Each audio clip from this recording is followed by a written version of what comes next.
বাংলা গল্প generator software. গল্পের শুরু ক্লিকবেইট অংশ। মা, আমাদের পাড়ার সবাই ভাবে আমরা নবদম্পতি, আর আমি চাই এই ভুল বোঝাবুঝি সত্যি হয়ে যাক। গতকাল সন্ধ্যায় পাড়ার বাজারে গিয়েছিলাম ছেলের সাথে।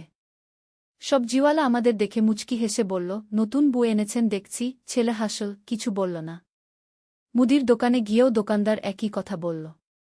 আমি সংশোধন করতে গিয়েও পারলাম না, ছেলে আমার হাত ধরে রেখেছিল।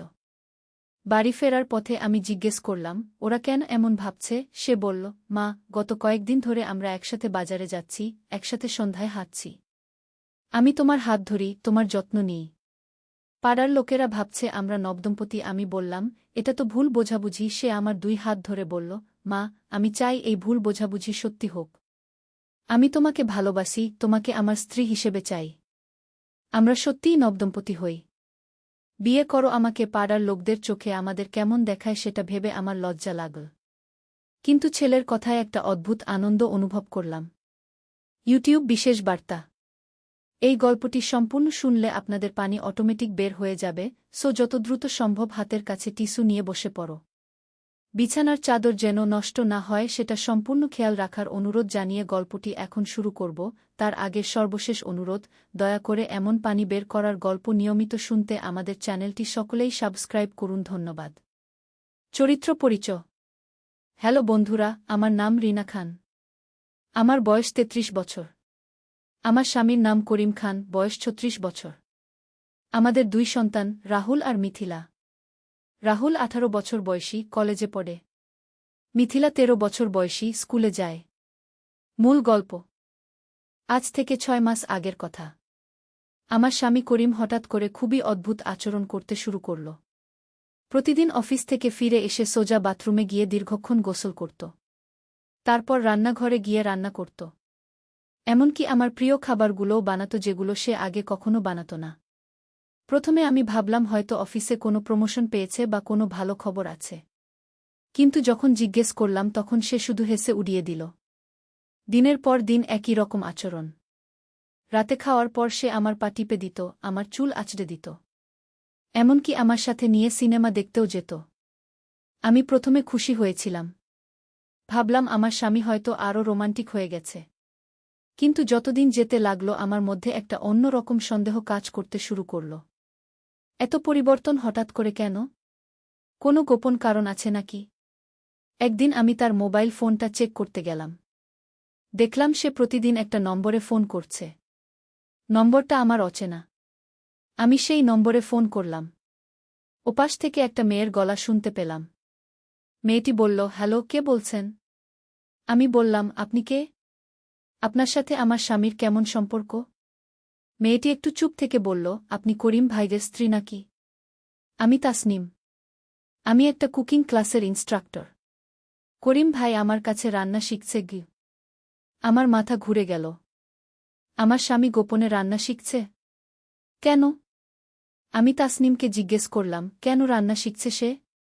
তাসনিম বলল, উনি বলেছেন উনার স্ত্রীর জন্য নতুন নতুন খাবার বানাতে চান। আর বলেছেন উনার স্ত্রী খুবই কাজের মানুষ, তাই উনি সব কাজে সাহায্য করতে চান।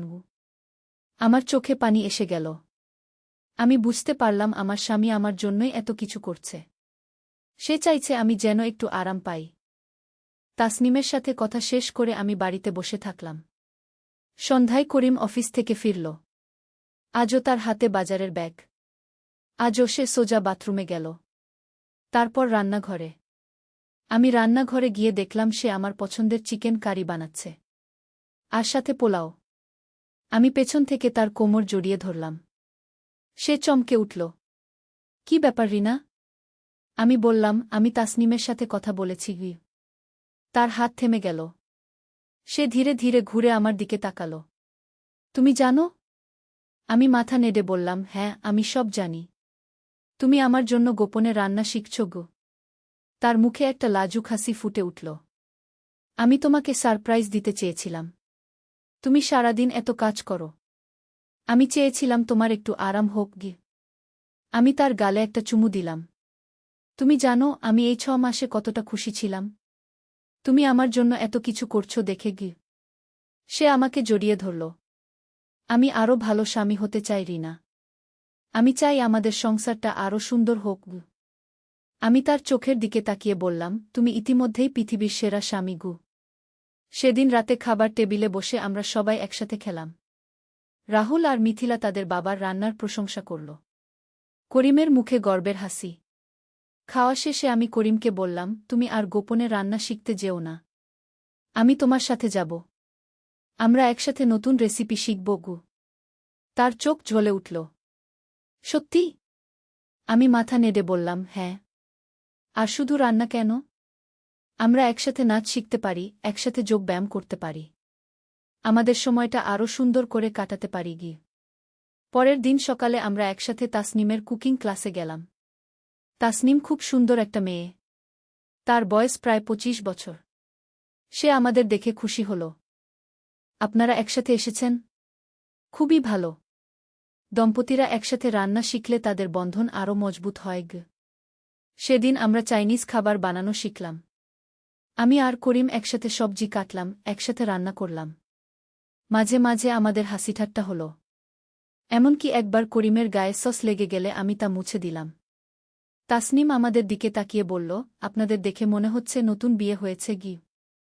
আমরা দুজনেই হেসে ফেললাম। সেদিন থেকে আমাদের জীবনে নতুন একটা মাত্রা যোগ হল। প্রতি সপ্তাহে আমরা একসাথে কুকিং ক্লাসে যেতাম। বাড়িতে এসে নতুন রেসিপি ট্রাই করতাম। রাহুল আর মিথিলাও আমাদের সাথে রান্নায় অংশ নিত।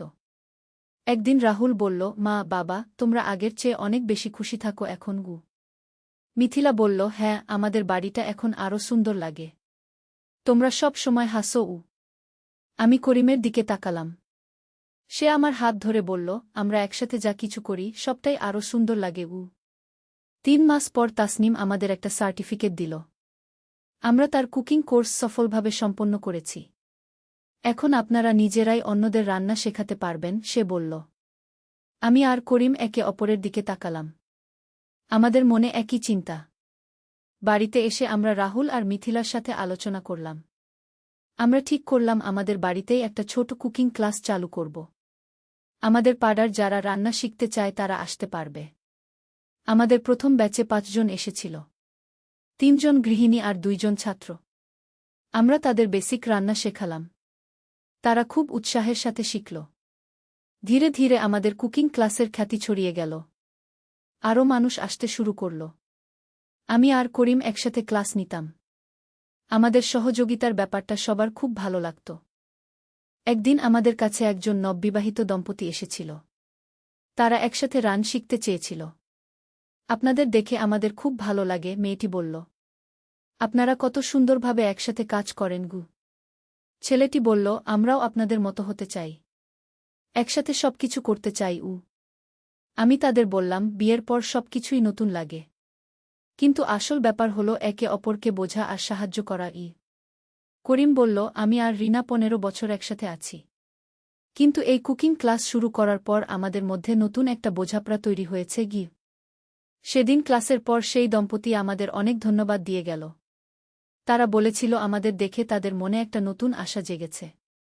রাতে খাবার সময় রাহুল বলল, মা, বাবা, তোমাদের কুকিং ক্লাস দেখে আমার মনে হয় তোমরা শুধু রান্না শেখাও না, তোমরা মানুষকে ভালোবাসা শেখাও উ। মিথিলা বলল, হ্যাঁ, যারা তোমাদের কাছে আসে তারা সবাই খুশি হয়ে যায় উ। আমি করিমের দিকে তাকালাম। তার চোখে একটা সন্তুষ্টির ভাব। তুমি জানো রিনা, সে বলল, আমি যখন প্রথম গোপনে রান্না শিখতে গিয়েছিলাম তখন শুধু তোমার জন্য ভালো কিছু করতে চেয়েছিলাম। কিন্তু এখন দেখছি আমাদের এই ছোট উদ্যোগ আরও অনেক মানুষের কাজে লাগছে গি। আমি তার হাত ধরে বললাম, এটাই তো জীবনের সৌন্দর্য। আমরা যখন কারো জন্য ভালো কিছু করি তখন সেটা আরও অনেক মানুষের কাছে পৌঁছে যায় উ। আজ আমাদের কুকিং ক্লাস চালু হয়ে 1 বছর হয়ে গেছে। আমাদের কাছে বিভিন্ন বয়সের মানুষ আসে। কেউ নতুন বিয়ে করেছে, কেউ বাচ্চাদের জন্য স্বাস্থ্যকর খাবার বানাতে চায়, কেউ বা শুধু নতুন কিছু শিখতে চায়। প্রতিটি মানুষের সাথে আমাদের একটা অন্যরকম বন্ধুত্ব তৈরি হয়েছে। আমরা শুধু তাদের রান্না শেখাই না, তাদের জীবনের গল্প শুনি। কখনো কেউ সমস্যায় পড়লে আমরা পরামর্শ দিই। গত মাসে একটা মেয়ে এসেছিল।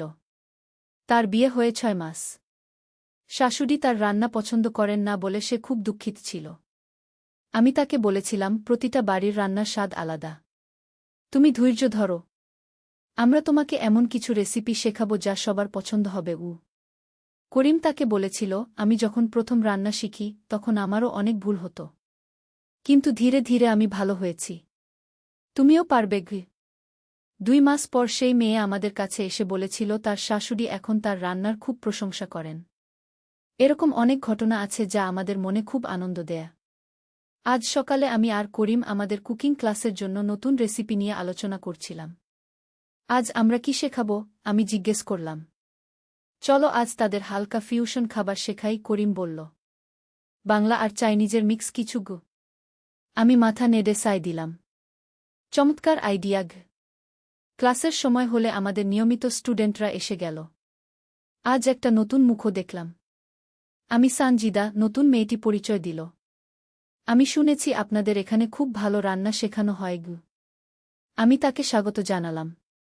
অবশ্যই, আপনি আমাদের সাথে যুক্ত হয়ে যান। ক্লাসটা খুব আনন্দের মধ্যে কেটে গেল। সবাই নতুন রেসিপিটা খুব উৎসাহের সাথে শিখল। সানজিদাও খুব মনোযোগ দিয়ে শিখল। ক্লাসের শেষে সানজিদা আমাদের কাছে এসে বলল, আপনাদের পড়ানোর ধরন খুবই চমৎকার। আপনারা দুইজনে মিলে কত সুন্দরভাবে সবকিছু করেন।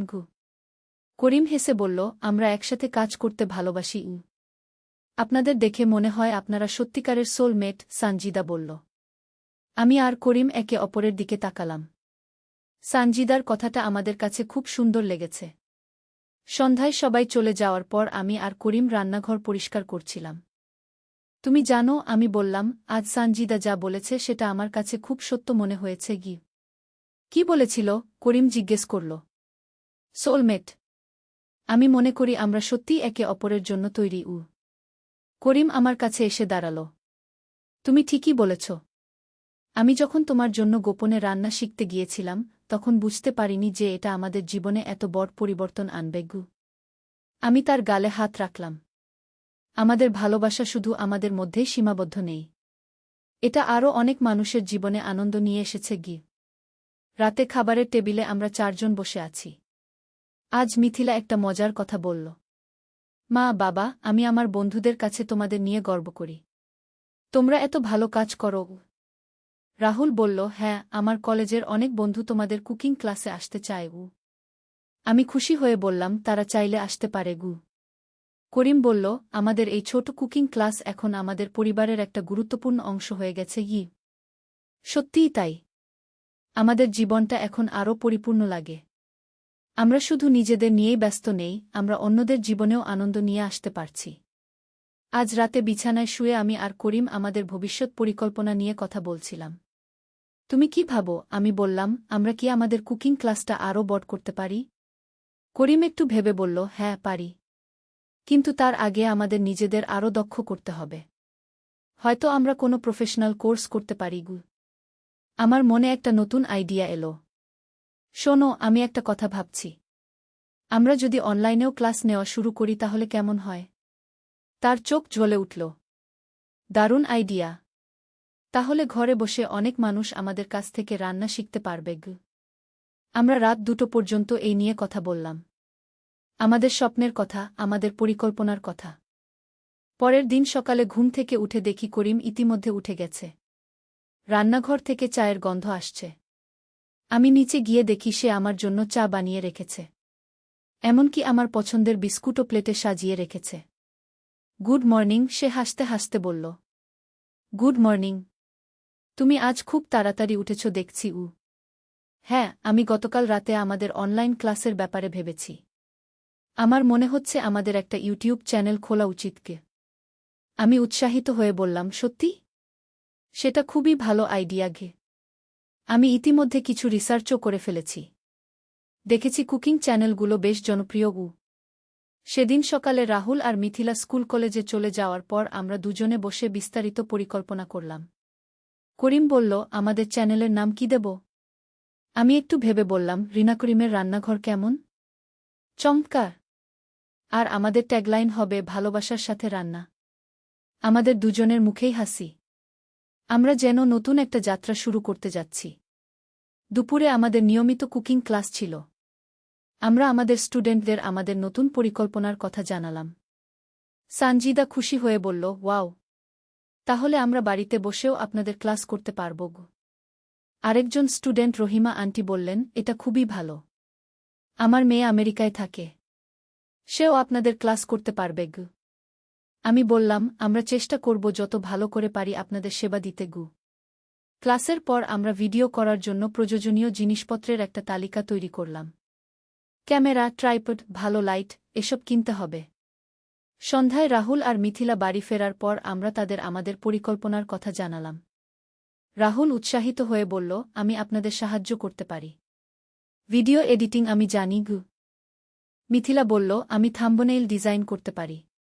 আমি ফটোশপ জানি গু। আমি আর করিম একে অপরের দিকে তাকালাম। আমাদের পুরো পরিবারটাই এই প্রজেক্টে যোগ দিতে চাইছে। পরের সপ্তাহে আমরা সব প্রয়োজনীয় জিনিস কিনে ফেললাম। রাহুল আমাদের একটা ছোট স্টুডিও সেটআপ করে দিল রান্নাঘরে। আমাদের প্রথম ভিডিওর জন্য আমরা বেছে নিলাম মাছের ঝোল আর ভাত। একদম ক্লাসিক বাংলা খাবার। ভিডিও করার সময় প্রথমে একটু অস্বস্তি লাগছিল। ক্যামেরার সামনে কথা বলা আর সরাসরি মানুষদের সামনে কথা বলা আলাদা ব্যাপার। কিন্তু করিম আমাকে সাহস দিল। তুমি ভাবো আমরা আমাদের স্টুডেন্টদের সাথেই কথা বলছি। কোনো ভয় নেই। ধীরে ধীরে আমরা স্বাভাবিক হয়ে গেলাম। আমরা ঠিক যেভাবে আমাদের ক্লাসে পড়াই সেভাবেই ভিডিওতে বললাম। রাহুল ভিডিওটা এডিট করে আপলোড করে দিল। মিথিলা একটা সুন্দর থাম্বনেইল বানাল। আমাদের প্রথম ভিডিও আপলোডের পর আমরা সবাই মিলে বসে থাকলাম। দেখছিলাম কেউ দেখছে কিনা। প্রথম দিনেই 50টা ভিউ পেলাম। আর 5টা লাইক। একটা কমেন্টও এলো। কমেন্টে লেখা ছিল, খুবই সুন্দর ভিডিও। আপনাদের পড়ানোর ধরন খুব ভালো লেগেছে গি। আমি আর করিম দুজনেই খুশি হয়ে গেলাম। পরের সপ্তাহে আমরা আরেকটা ভিডিও বানালাম। এবার চিকেন কারি। এই ভিডিওতে আরও ভিউ পেলাম। আর কমেন্টও বেড়েছে। একটা কমেন্টে একজন লিখেছে, আপনারা দুইজনে মিলে রান্না করেন দেখে খুব ভালো লাগে। আমি আমার স্বামীর সাথে আপনাদের দেখে রান্না করি। আরেকজন লিখেছে, আপনাদের রেসিপিগুলো খুবই সহজ। আমি নতুন বিয়ে করেছি। আপনাদের ভিডিও দেখে রান্না শিখছি গু। এরকম কমেন্ট দেখে আমাদের মন ভরে যেত। আমরা বুঝতে পারছিলাম আমাদের ভিডিওগুলো সত্যিই মানুষের কাজে লাগছে। 3 মাস পর আমাদের চ্যানেলে 500 সাবস্ক্রাইবার হয়ে গেল। আমরা সপ্তাহে 2টা করে ভিডিও আপলোড করতাম। একদিন আমাদের কাছে একটা মেসেজ এলো। একজন মেয়ে লিখেছে যে সে আমেরিকায় থাকে। আমাদের ভিডিও দেখে সে বাংলা রান্না শিখেছে। তার আমেরিকান বন্ধুরা তার রান্নার খুব প্রশংসা করে। আরেকজন লিখেছে যে সে একজন কর্মজীবী মা। আমাদের কুইক রেসিপিগুলো তার খুব কাজে লাগে। এরকম মেসেজ পেলে আমাদের কাজ করার আরও উৎসাহ হতো। 6 মাস পর আমাদের চ্যানেলে 10,000 সাবস্ক্রাইবার হয়ে গেল। ইউটিউব থেকে আমাদের কাছে মনিটাইজেশনের অফার এলো। করিম বলল, এখন আমাদের এই কাজ থেকে কিছু আজও হবে গি। আমি বললাম, টাকা পয়সার চেয়ে বড় ব্যাপার হলো আমরা মানুষের কাছে পৌঁছাতে পারছি। 1 বছর পর আমাদের চ্যানেলে 50,000 সাবস্ক্রাইবার হল। আমরা শুধু রান্নার ভিডিওই বানাতাম না। মাঝে মাঝে আমাদের পারিবারিক মুহূর্তগুলোও শেয়ার করতাম। একটা ভিডিওতে আমরা দেখিয়েছিলাম কিভাবে রাহুল আর মিথিলা আমাদের সাহায্য করে। সেই ভিডিওটা খুব ভাইরাল হয়েছিল। কমেন্টে অনেকে লিখেছিল, আপনাদের পরিবারটা খুব সুন্দর। আপনারা সবাই মিলে কাজ করেন গু। একদিন আমাদের কাছে একটা টিভি চ্যানেল থেকে ফোন এলো। তারা আমাদের তাদের চ্যানেলে একটা কুকিং শো করার প্রস্তাব দিল। আমি আর করিম অনেক আলোচনা করে ঠিক করলাম যে আমরা এই প্রস্তাব গ্রহণ করব। এটা আমাদের জন্য একটা বড় সুযোগ, করিম বলল। হ্যাঁ, আর আমরা আরও বেশি মানুষের কাছে পৌঁছাতে পারব, আমি সায় দিলাম। আমাদের টিভি শোর নাম দেওয়া হল খুরিনা করিমের রান্নার রাজ্য। সপ্তাহে একটা করে এপিসোড। প্রথম এপিসোড যখন প্রচার হল, আমাদের বাড়িতে উৎসবের মতো পরিবেশ। আমাদের আত্মীয় স্বজন, বন্ধুবান্ধব সবাই এসে দেখল। পাড়ার লোকজনও খুব খুশি। তারা বলতো, আমাদের পাড়া থেকে টিভিতে এসেছে গি। আমাদের কুকিং ক্লাসের পুরানো স্টুডেন্টরাও অনেক খুশি। সানজিদা বলেছিল, আপনারা আমাদের গর্ব। টিভি শো শুরু হওয়ার পর আমাদের ইউটিউব চ্যানেলেও আরও সাবস্ক্রাইবার বাড়ল। 1 লক্ষ সাবস্ক্রাইবার ছাড়িয়ে গেল। একদিন রাহুল বলল, মা, বাবা, তোমাদের দেখে আমিও কুকিং নিয়ে পড়াশোনা করতে চাই। আমি আর করিম দুজনেই অবাক হয়ে তার দিকে তাকালাম। সত্যি? আমি জিজ্ঞেস করলাম। হ্যাঁ, আমি কুলিনারি আর্টস নিয়ে পড়তে চাই। তারপর আমিও তোমাদের সাথে কাজ করব। করিম তার পিঠ চাপড়ে বলল, তুমি যা ইচ্ছে পড়তে পারো, আমরা সাহায্য করব। মিথিলাও বলল, আমিও বড় হয়ে তোমাদের সাথে কাজ করব। আমার চোখে পানি এসে গেল। আমাদের ছোট্ট একটা উদ্যোগ আমাদের পুরো পরিবারকে একসাথে করে দিয়েছে। আজ রাতে বিছানায় শুয়ে আমি করিমকে বললাম, তুমি কি কখনো ভেবেছিলে যে তোমার গোপন রান্না শেখা আমাদের জীবনে এত বড় পরিবর্তন আনবে? সে আমার হাত ধরে বলল, না, কখনো ভাবিনি। আমি শুধু তোমার জন্য কিছু ভালো করতে চেয়েছিলাম। আর দেখো, সেই ভালো করার চেষ্টা আজ হাজার হাজার মানুষের জীবনে আনন্দ নিয়ে এসেছে। এটাই তো ভালোবাসার শক্তি, সে বলল। যখন আমরা কাউকে ভালোবেসে কিছু করি, সেটা আরও অনেক দূর পর্যন্ত ছড়িয়ে যায়। আমি তার বুকে মাথা রেখে বললাম, আমি গর্বিত যে তুমি আমার স্বামী। আমিও গর্বিত যে তুমি আমার স্ত্রী। আমাদের এই গল্পটা এখনও চলমান। প্রতিদিন নতুন কিছু ঘটছে, নতুন মানুষের সাথে পরিচয় হচ্ছে, নতুন স্বপ্ন দেখছি আমরা। কিন্তু সবচেয়ে বড় কথা হল, আমাদের পরিবারের বন্ধন আরও মজবুত হয়েছে। আমরা একসাথে স্বপ্ন দেখি, একসাথে কাজ করি, একসাথে সফলতার আনন্দ উপভোগ করি। যে করিম একদিন গোপনে আমার জন্য রান্না শিখতে গিয়েছিল, আজ সে আমার জীবনের সবচেয়ে বড় অংশীদার, আমার সবচেয়ে ভালো বন্ধু, আমার সোলমেট। আর আমি সেই রিনা যে একদিন ভেবেছিলাম আমার স্বামী হয়তো আমাকে ভুলে যাচ্ছে, কিন্তু আসলে সে আমাকে আরও বেশি ভালোবাসার জন্য নিজেকে প্রস্তুত করছিল। আমাদের এই গল্প প্রমাণ করে যে ভালোবাসা শুধু কথায় নয়, কাজেও প্রকাশ পায়। আর যখন দুটি মানুষ একসাথে কিছু সুন্দর করার চেষ্টা করে, তখন সেটা শুধু তাদের জীবনেই নয়, আরও অনেক মানুষের জীবনে আলো নিয়ে আসে। আমাদের গল্প এখানেই শেষ নয়। এটা একটা নতুন শুরু। আমরা জানি আগামীতে আরও অনেক সুন্দর দিন আমাদের জন্য অপেক্ষা করছে। আর সবচেয়ে বড় কথা, আমরা একসাথে আছি। একসাথে স্বপ্ন দেখি, একসাথে কাজ করি, একসাথে হাসি। এটাই হলো আমাদের ভালোবাসার গল্প, রান্নার গল্প, পরিবারের গল্প, একসাথে থাকার গল্প। সন্ধ্যায় পুরনো ফটো অ্যালবাম বের করেছি। ছেলে পাশে বসে ছবিগুলো দেখছে। একটা ছবিতে আমি শাড়ি পরে হাসছি। সে সেই ছবি হাতে নিয়ে বলল, মা, এই ছবিতে তুমি দেখতে আমার স্বপ্নের মেয়েটির মতো লাগছ। আমি অবাক হয়ে জিজ্ঞেস করলাম, স্বপ্নের মেয়ে মানে? সে আমার চোখের দিকে তাকিয়ে বলল, মা, ছোটবেলা থেকে স্বপ্ন দেখি একজন সুন্দর মেয়েকে বিয়ে করব। আজ বুঝলাম সে তুমিই আমার স্বপ্নের রানী। আমি তোমাকে ভালোবাসি, তোমাকে বিয়ে করতে চাই। ছবির পাতা উল্টাতে উল্টাতে আমার হাত থেমে গেল। তার কথায় এমন আন্তরিকতা যে মনে হলো সে সত্যিই আমাকে দেখে স্বপ্ন দেখে।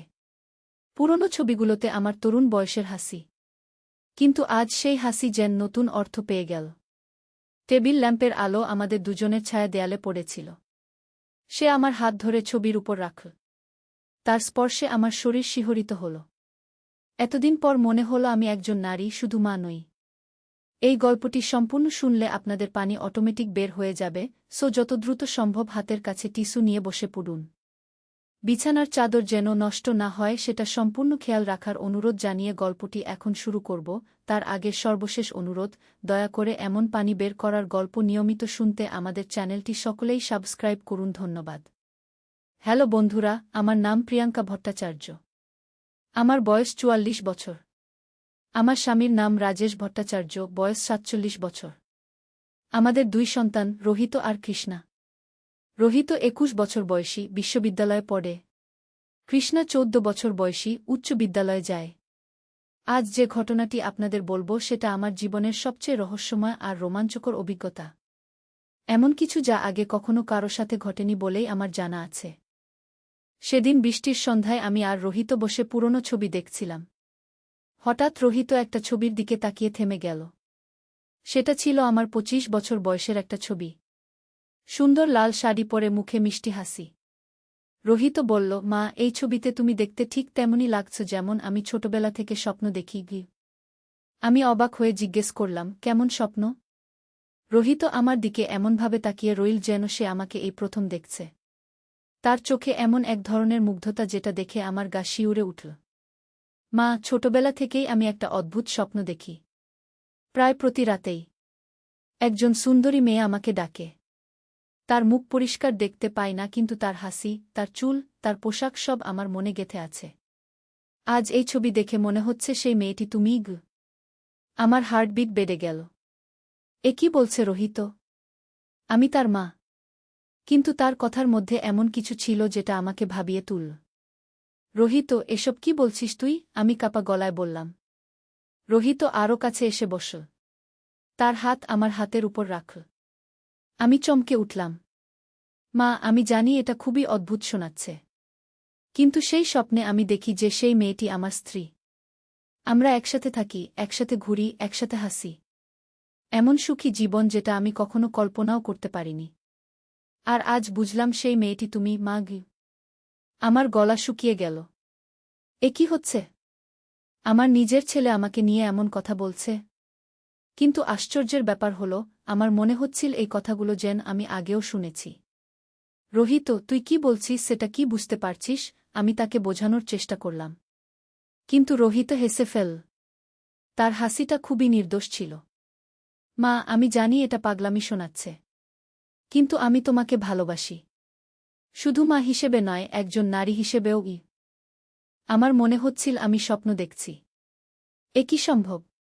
কিন্তু রোহিতের কথায় এমন আন্তরিকতা ছিল যেটা আমাকে ভাবিয়ে তুলল। হঠাৎ আমার মনে পড়ল কয়েক বছর আগের একটা ঘটনা। রোহিত তখন 17 বছর বয়সী। একদিন সে আমাকে বলেছিল, মা, আমার মনে হয় আমি কোনো মেয়েকে ভালোবাসব না। কারণ কোনো মেয়েই তোমার মতো নেই। কি তখন আমি ভেবেছিলাম সে শুধু মায়ের প্রতি ভালোবাসা প্রকাশ করছে। রোহিত, তুই কি সত্যিই এসব কথা বিশ্বাস করিস? আমি জিজ্ঞেস করলাম। রোহিত মাথা নাড়ল। মা, আমি জানি এটা সমাজে গ্রহণযোগ্য নয়। কিন্তু আমার মন বলছে তুমিই আমার সত্যিকারের সঙ্গী। তোমার সাথে থাকলেই আমি সুখী। আমি অ্যালবামটা বন্ধ করে দিলাম। মাথায় হাজারো চিন্তা ঘুরপাক খাচ্ছে। এ কি হচ্ছে আমার জীবনে?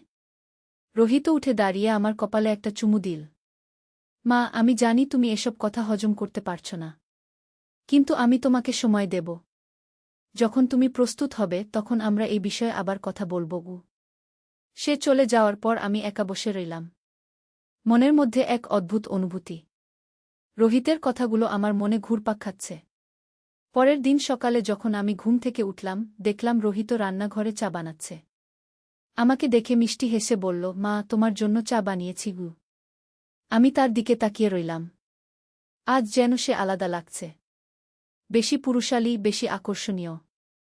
এ কি হচ্ছে আমার সাথে? চা খেতে খেতে রোহিত বলল, মা, আজ আমার কলেজে একটা অনুষ্ঠান আছে। তুমি কি আমার সাথে যাবে? আমি অবাক হয়ে বললাম, কেন? অন্যদিন তো তুই কখনো আমাকে তোর কলেজে নিয়ে যেতে চাইস না। রোহিত হাসল। আজ চাইছি। আমি চাই আমার বন্ধুরা আমার সুন্দরী মাকে দেখুক। আমার গাল লাল হয়ে গেল। কি অদ্ভুত কথা! কিন্তু মনে হচ্ছিল আমি যেন এক নতুন জগতে প্রবেশ করেছি। সন্ধ্যায় কলেজে গেলাম। রোহিত আমাকে সবার সাথে পরিচয় করিয়ে দিল। তার বন্ধুরা বলল, রোহিত, তোর মা তো তোর বোনের মতো দেখতে। রোহিত গর্বিত ভঙ্গিতে বলল, হ্যাঁ, আমার মা সবচেয়ে সুন্দরী। অনুষ্ঠানের সময় রোহিত আমার পাশে বসে থাকল। মাঝে মাঝে আমার কানে কানে কিছু বলত। তার নিঃশ্বাস আমার গালে লাগত। আমার শরীর কাঁপছিল। ফেরার পথে রোহিত বলল, মা, আজ আমি খুবই খুশি। তুমি আমার সাথে গেছ। আমি কিছু না বলে শুধু হাসলাম। মনে হচ্ছিল যেন আমি কোনো প্রেমিকার সাথে ডেট করে ফিরছি। রাতে যখন আমি শুয়ে পড়লাম, রোহিত আমার ঘরে এলো। মা, আমি কি তোমার পাশে শুতে পারি? আমি অবাক হয়ে বললাম, কেন? রোহিত বলল, ছোটবেলায় তো তোমার পাশেই শুতাম। আজ মন চাইছে। আমি কিছু বলতে পারলাম না। রোহিত আমার পাশে শুয়ে পড়ল। তার শরীরের উষ্ণতা আমি অনুভব করতে পারছিলাম। মা, তুমি কি আমার কথা ভাবছ? রোহিত ফিসফিস করে জিজ্ঞেস করল। আমি বললাম, রোহিত, এসব ঠিক নয়। রোহিত আমার হাত ধরল। মা, আমি জানি এটা সমাজে গ্রহণযোগ্য নয়। কিন্তু আমাদের মনে যেটা আছে সেটা কি ভুল? আমি তার দিকে তাকালাম। অন্ধকারে তার চোখ জ্বলজ্বল করছে। রোহিত, আমি তোর মা। রোহিত বলল, তুমি আমার মা, কিন্তু তুমি একজন নারীও। আমি একজন পুরুষ। আমাদের মধ্যে যে আকর্ষণ সেটা কি প্রাকৃতিক নয়? আমার মন দোদুল্যমান। একদিকে সমাজের নিয়ম, অন্যদিকে মনের টান। এ কি করব আমি? হঠাৎ রোহিত উঠে বসল। মা, আমি একটা কাজ করি। আমি আমার বন্ধু রাহুলের সাথে কথা বলি। সে একজন মনোবিজ্ঞানী। দেখি সে কি বলে গু। আমি বললাম, না রোহিত, কাউকে বলিস না। মানুষ কি ভাববে? রোহিত হাসল। মা, রাহুল আমার ভালো বন্ধু। সে কিছু মনে করবে না গি। পরের দিন রোহিত রাহুলকে নিয়ে এলো। রাহুল আমাকে দেখে বলল, আন্টি, রোহিত আপনার কথা অনেক বলে। আজ দেখলাম কেন? আমি লজ্জা পেলাম। রোহিত কি বলেছে তাকে? সন্ধ্যায় রাহুল চলে যাওয়ার পর রোহিত আমাকে বলল, মা, রাহুল বলেছে এটা খুবই স্বাভাবিক। অনেক পরিবারেই এমন হয়। শুধু মানুষ লুকিয়ে রাখে গু। আমি অবাক হয়ে বললাম, সত্যি? রোহিত মাথা নাড়ল। হ্যাঁ, রাহুল বলেছে আমাদের যদি একে অপরের প্রতি আকর্ষণ থাকে এবং আমরা দুজনেই সম্মত থাকি, তাহলে এতে কোনো সমস্যা নেই। আমার মন আরও কনফিউজড হয়ে গেল। রাহুল একজন শিক্ষিত ছেলে। সে যদি বলে এতে কোনো সমস্যা নেই, তাহলে হয়তো সত্যিই নেই। সেই রাতে রোহিত আবার আমার ঘরে এলো। এবার সে আরও কাছে এসে শুয়ে পড়ল। তার হাত আমার কোমরে রাখল। মা, আমি কি তোমাকে জড়িয়ে ধরতে পারি? রোহিত জিজ্ঞেস করল। আমার হার্টবিট বেড়ে গেল। কিন্তু কেন জানি আমি মাথা নাড়লাম। রোহিত আমাকে জড়িয়ে ধরল। আমি তার বুকের উষ্ণতা অনুভব করলাম। এমন অনুভূতি অনেক দিন পর। মা, তুমি কেমন আছো? রোহিত ফিসফিস করে বলল। আমি বললাম, ভালো আছি গু। রোহিত আমার কপালে চুমু দিল। মা, আমি তোমাকে ভালোবাসি গু। আমি চোখ বন্ধ করে শুয়ে রইলাম। মনে হচ্ছিল যেন আমি স্বর্গে আছি। এভাবে কয়েকদিন কেটে গেল। রোহিত প্রতিদিন আমার সাথে বেশি সময় কাটানোর চেষ্টা করত। আমাকে ছোট ছোট উপহার দিত। আমার জন্য বিশেষ খাবার বানাত। একদিন রাজেশ অফিস থেকে ফিরে বলল, প্রিয়াঙ্কা, রোহিতকে দেখছি আজকাল খুবই যত্নশীল হয়ে উঠেছে তোমার প্রতি গু। আমি চমকে গেলাম। রাজেশ কি কিছু সন্দেহ করেছে? রাজেশ হেসে বলল, ভালো কথা। ছেলেটা বড় হয়েছে। এখন বুঝতে পারে মা কতটা গুরুত্বপূর্ণ। আমি স্বস্তির নিঃশ্বাস ফেললাম। রাজেশ কিছু সন্দেহ করেনি। কিন্তু পরের দিন একটা বড় সমস্যা হল। কৃষ্ণা আমাকে বলল, মা, রোহিত দাদা কি তোমার সাথে প্রতি রাতে শোয়া? আমি ঘাবড়ে গেলাম। কেন? তুই কি দেখেছিস? কৃষ্ণা বলল, গতকাল রাতে পানি খেতে গিয়েছিলাম। দেখলাম রোহিত দাদা তোমার ঘরে গি। আমি তাড়াতাড়ি বললাম, ওর কি যেন একটা স্বপ্ন হয়েছিল। ভয় পেয়েছিল। তাই আমার কাছে এসেছিল ও। কৃষ্ণা সন্দেহের চোখে তাকাল। মা, দাদার তো এখন 21 বছর বয়স। স্বপ্ন দেখে ভয় পাওয়ার কি আছে? আমি কিছু বলতে পারলাম না। কৃষ্ণা চলে গেল, কিন্তু আমি বুঝলাম সে সন্দেহ করছে। সেদিন সন্ধ্যায় রোহিতকে ডেকে বললাম, রোহিত, কৃষ্ণা কিছু সন্দেহ করছে। এভাবে চলতে পারে না গি। রোহিত বলল, মা, তাহলে আমরা কি করব? আমি ভাবলাম, এই সম্পর্ক চালিয়ে যাওয়া ঠিক নয়। কিন্তু রোহিতের প্রতি আমার একটা আকর্ষণ তৈরি হয়ে গেছে। হঠাৎ আমার মনে একটা পরিকল্পনা এলো। রোহিত, তুই কি আমার সাথে কোথাও দূরে যেতে পারবি? কয়েকদিনের জন্য? রোহিত খুশি হয়ে বলল, অবশ্যই মা। কোথায় যাব? আমি বললাম, আমার মামাতো বোন সুমিত্রা পার্বতীপুরে থাকে। তার কাছে যেতে পারি। বলব তোকে ঘুরাতে নিয়ে যাচ্ছি গি। রোহিত আনন্দে লাফিয়ে উঠল। চমৎকার আইডিয়া মা। পরের দিন আমরা পার্বতীপুরের উদ্দেশ্যে রওনা হলাম। রাজেশ আর কৃষ্ণাকে বলে এলাম যে রোহিতকে একটু ঘুরাতে নিয়ে যাচ্ছি। ট্রেনে বসে রোহিত আমার হাত ধরল। মা, আমি খুবই খুশি। শুধু তুমি আর আমি। আমিও মনে মনে খুশি। কিন্তু একটা অপরাধবোধ কাজ করছিল। পার্বতীপুর পৌঁছে সুমিত্রার বাড়িতে গেলাম। সুমিত্রা আমাদের দেখে খুশি হল। প্রিয়াঙ্কা, এতদিন পর এলি? আর রোহিত কত বড় হয়ে গেছে। আমি বললাম, রোহিতকে একটু ঘুরাতে নিয়ে এসেছি। সুমিত্রা বলল, ভালো করেছিস। ছেলের সাথে মায়ের সম্পর্ক ভালো রাখা খুবই জরুরি। রাতে খাওয়ার পর সুমিত্রা আমাদের একটা রুম দিয়ে বলল, তোরা দুজনে এখানে থাক। আমি বললাম, 2টা আলাদা রুম দরকার। সুমিত্রা হেসে বলল, আরে মা, ছেলে একই রুমে থাকলে কি সমস্যা? আমি তো আমার ছেলের সাথেই থাকি। আমি আর কিছু বলতে পারলাম না। রাতে যখন আমরা শুলাম, রোহিত আমার খুব কাছে এসে শুয়ে পড়ল। মা, এখানে কেউ আমাদের দেখবে না গি। আমার হার্টবিট বেড়ে গেল। সত্যিই তো, এখানে কেউ আমাদের সন্দেহ করবে না। রোহিত আমার গালে হাত রাখল। মা, তুমি খুবই সুন্দর গো। আমি তার দিকে তাকালাম। অন্ধকারে তার চোখ জ্বলজ্বল করছে। রোহিত, আমরা যেটা করছি সেটা কি সঠিক? আমি জিজ্ঞেস করলাম। রোহিত বলল, মা, ভালোবাসা কখনো ভুল হতে পারে না। আমরা একে অপরকে কষ্ট দিচ্ছি না। তাহলে এতে সমস্যা কি? আমি আর কিছু বলতে পারলাম না। রোহিত আমাকে আলতো করে জড়িয়ে ধরল। পরের দিন সকালে ঘুম ভাঙল সুমিত্রার ডাকে। প্রিয়াঙ্কা, উঠো, চা তৈরি। আমি দেখলাম রোহিত আমার পাশেই ঘুমিয়ে আছে। তার মুখে শান্তির হাসি। আমি আলতো করে উঠে স্নান করতে গেলাম। স্নান করার সময় আয়নায় নিজেকে দেখলাম। আমি কি করছি? এটা কি ঠিক? কিন্তু মনের একটা অংশ বলছিল যে এতে কোনো সমস্যা নেই। নাশতার সময় সুমিত্রা বলল, রোহিত, তুই তো খুবই ভদ্র ছেলে। তোর মায়ের খুবই যত্ন নিস ক? রোহিত লজ্জা পেয়ে বলল, মামি, মা আমার সবচেয়ে প্রিয় মানুষ গো। সুমিত্রা আমার দিকে তাকিয়ে বলল, প্রিয়াঙ্কা, তুই খুবই ভাগ্যবতী। এমন ছেলে পেয়েছিস গো। আমি শুধু হাসলাম। সুমিত্রা জানে না আসল সত্য। দুপুরে আমরা স্থানীয় একটা পার্কে গেলাম। রোহিত আমার হাত ধরে হাঁটছিল। মানুষ ভাবছিল আমরা মাছেলে। কেউ সন্দেহ করছিল না। একটা বেঞ্চে বসে রোহিত বলল, মা, আমার মনে হচ্ছে আমরা নতুন জীবন শুরু করেছি গিয়ে। আমি বললাম, রোহিত, আমাদের পরিবারের কথা ভাব। তোর বাবা, কৃষ্ণাগু। রোহিত বলল, মা, আমি সবার কথা ভাবি। কিন্তু আমাদের খুশি থাকার অধিকার নেই? আমি চুপ করে রইলাম। রোহিতের কথায় যুক্তি আছে। সন্ধ্যায় আমরা স্থানীয় একটা মেলায় গেলাম। রোহিত আমার জন্য চুড়ি কিনল, ফুল কিনল। মানুষ ভাবছিল সে আমার প্রেমিক। মেলা থেকে ফেরার পথে রোহিত বলল, মা, আজ আমি খুবই খুশি। মনে হচ্ছে আমরা নতুন দম্পতি গু। আমার গাল লাল হয়ে গেল। রোহিত, এসব কথা বলিস না গি। রোহিত হাসল। কেন মা? সত্য কথা বলছি তো। রাতে সুমিত্রার বাড়িতে ফিরে খাওয়া দাওয়া সেরে আমরা রুমে গেলাম। আজ রোহিত আরও সাহসী। মা, আমি কি তোমার মাথায় তেল দিতে পারি? রোহিত জিজ্ঞেস করল।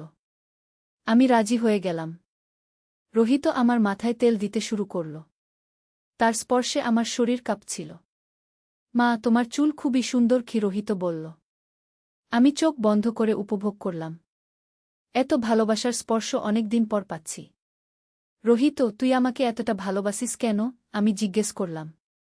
রোহিত বলল, মা, তুমি আমার জীবনের সবচেয়ে সুন্দর অংশ। তোমার বিনা আমার জীবন অর্থহীন গু।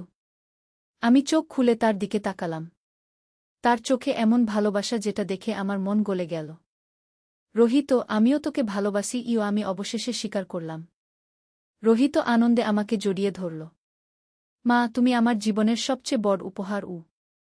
এভাবে আমরা পার্বতীপুরে 5 দিন কাটালাম। প্রতিদিন আমাদের সম্পর্ক আরও গভীর হচ্ছিল। আমি বুঝতে পারছিলাম আমি রোহিতকে শুধু ছেলে হিসেবে নয়, একজন পুরুষ হিসেবেও ভালোবাসতে শুরু করেছি।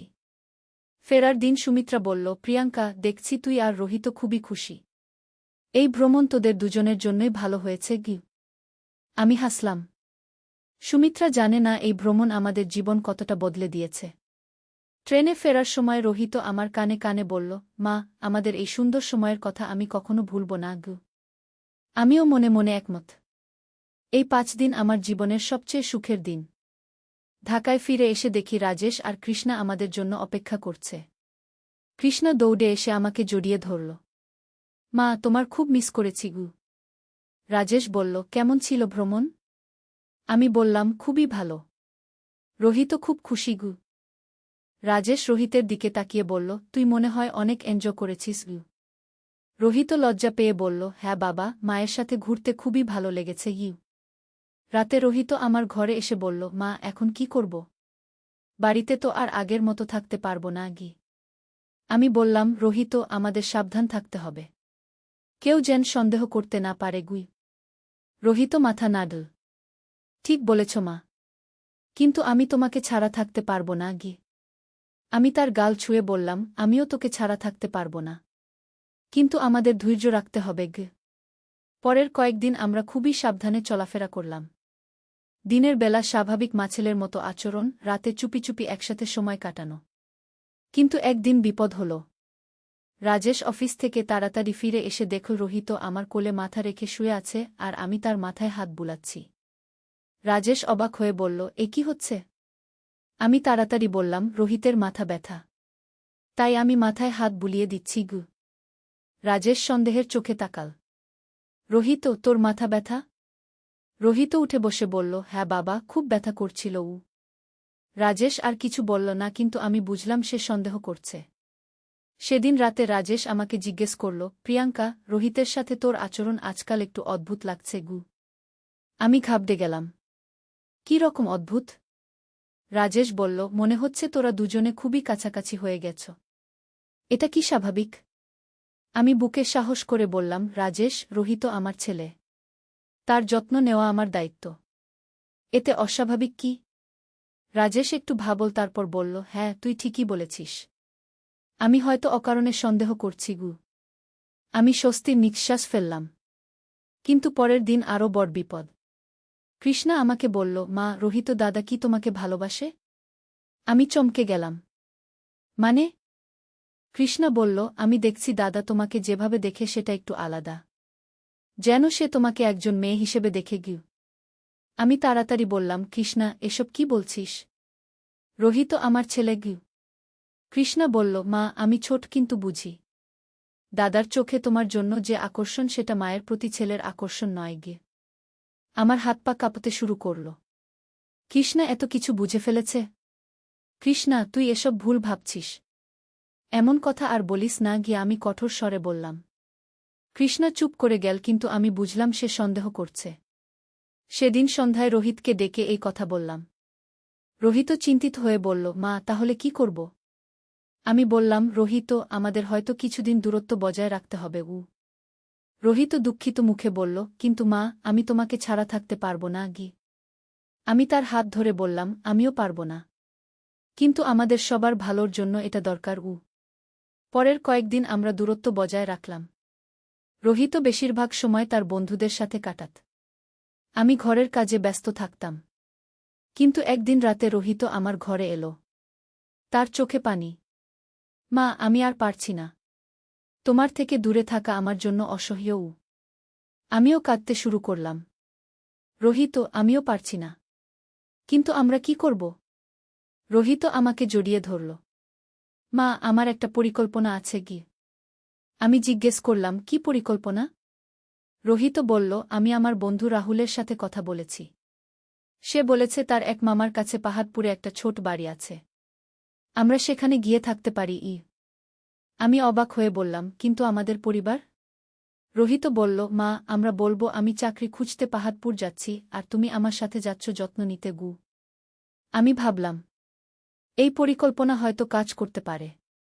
কিন্তু রোহিত, রাজেশ রাজি হবে? আমি জিজ্ঞেস করলাম। রোহিত বলল, আমি ব্যাপারটা এমনভাবে বলবো যে বাবা রাজি হয়ে যাবে গু।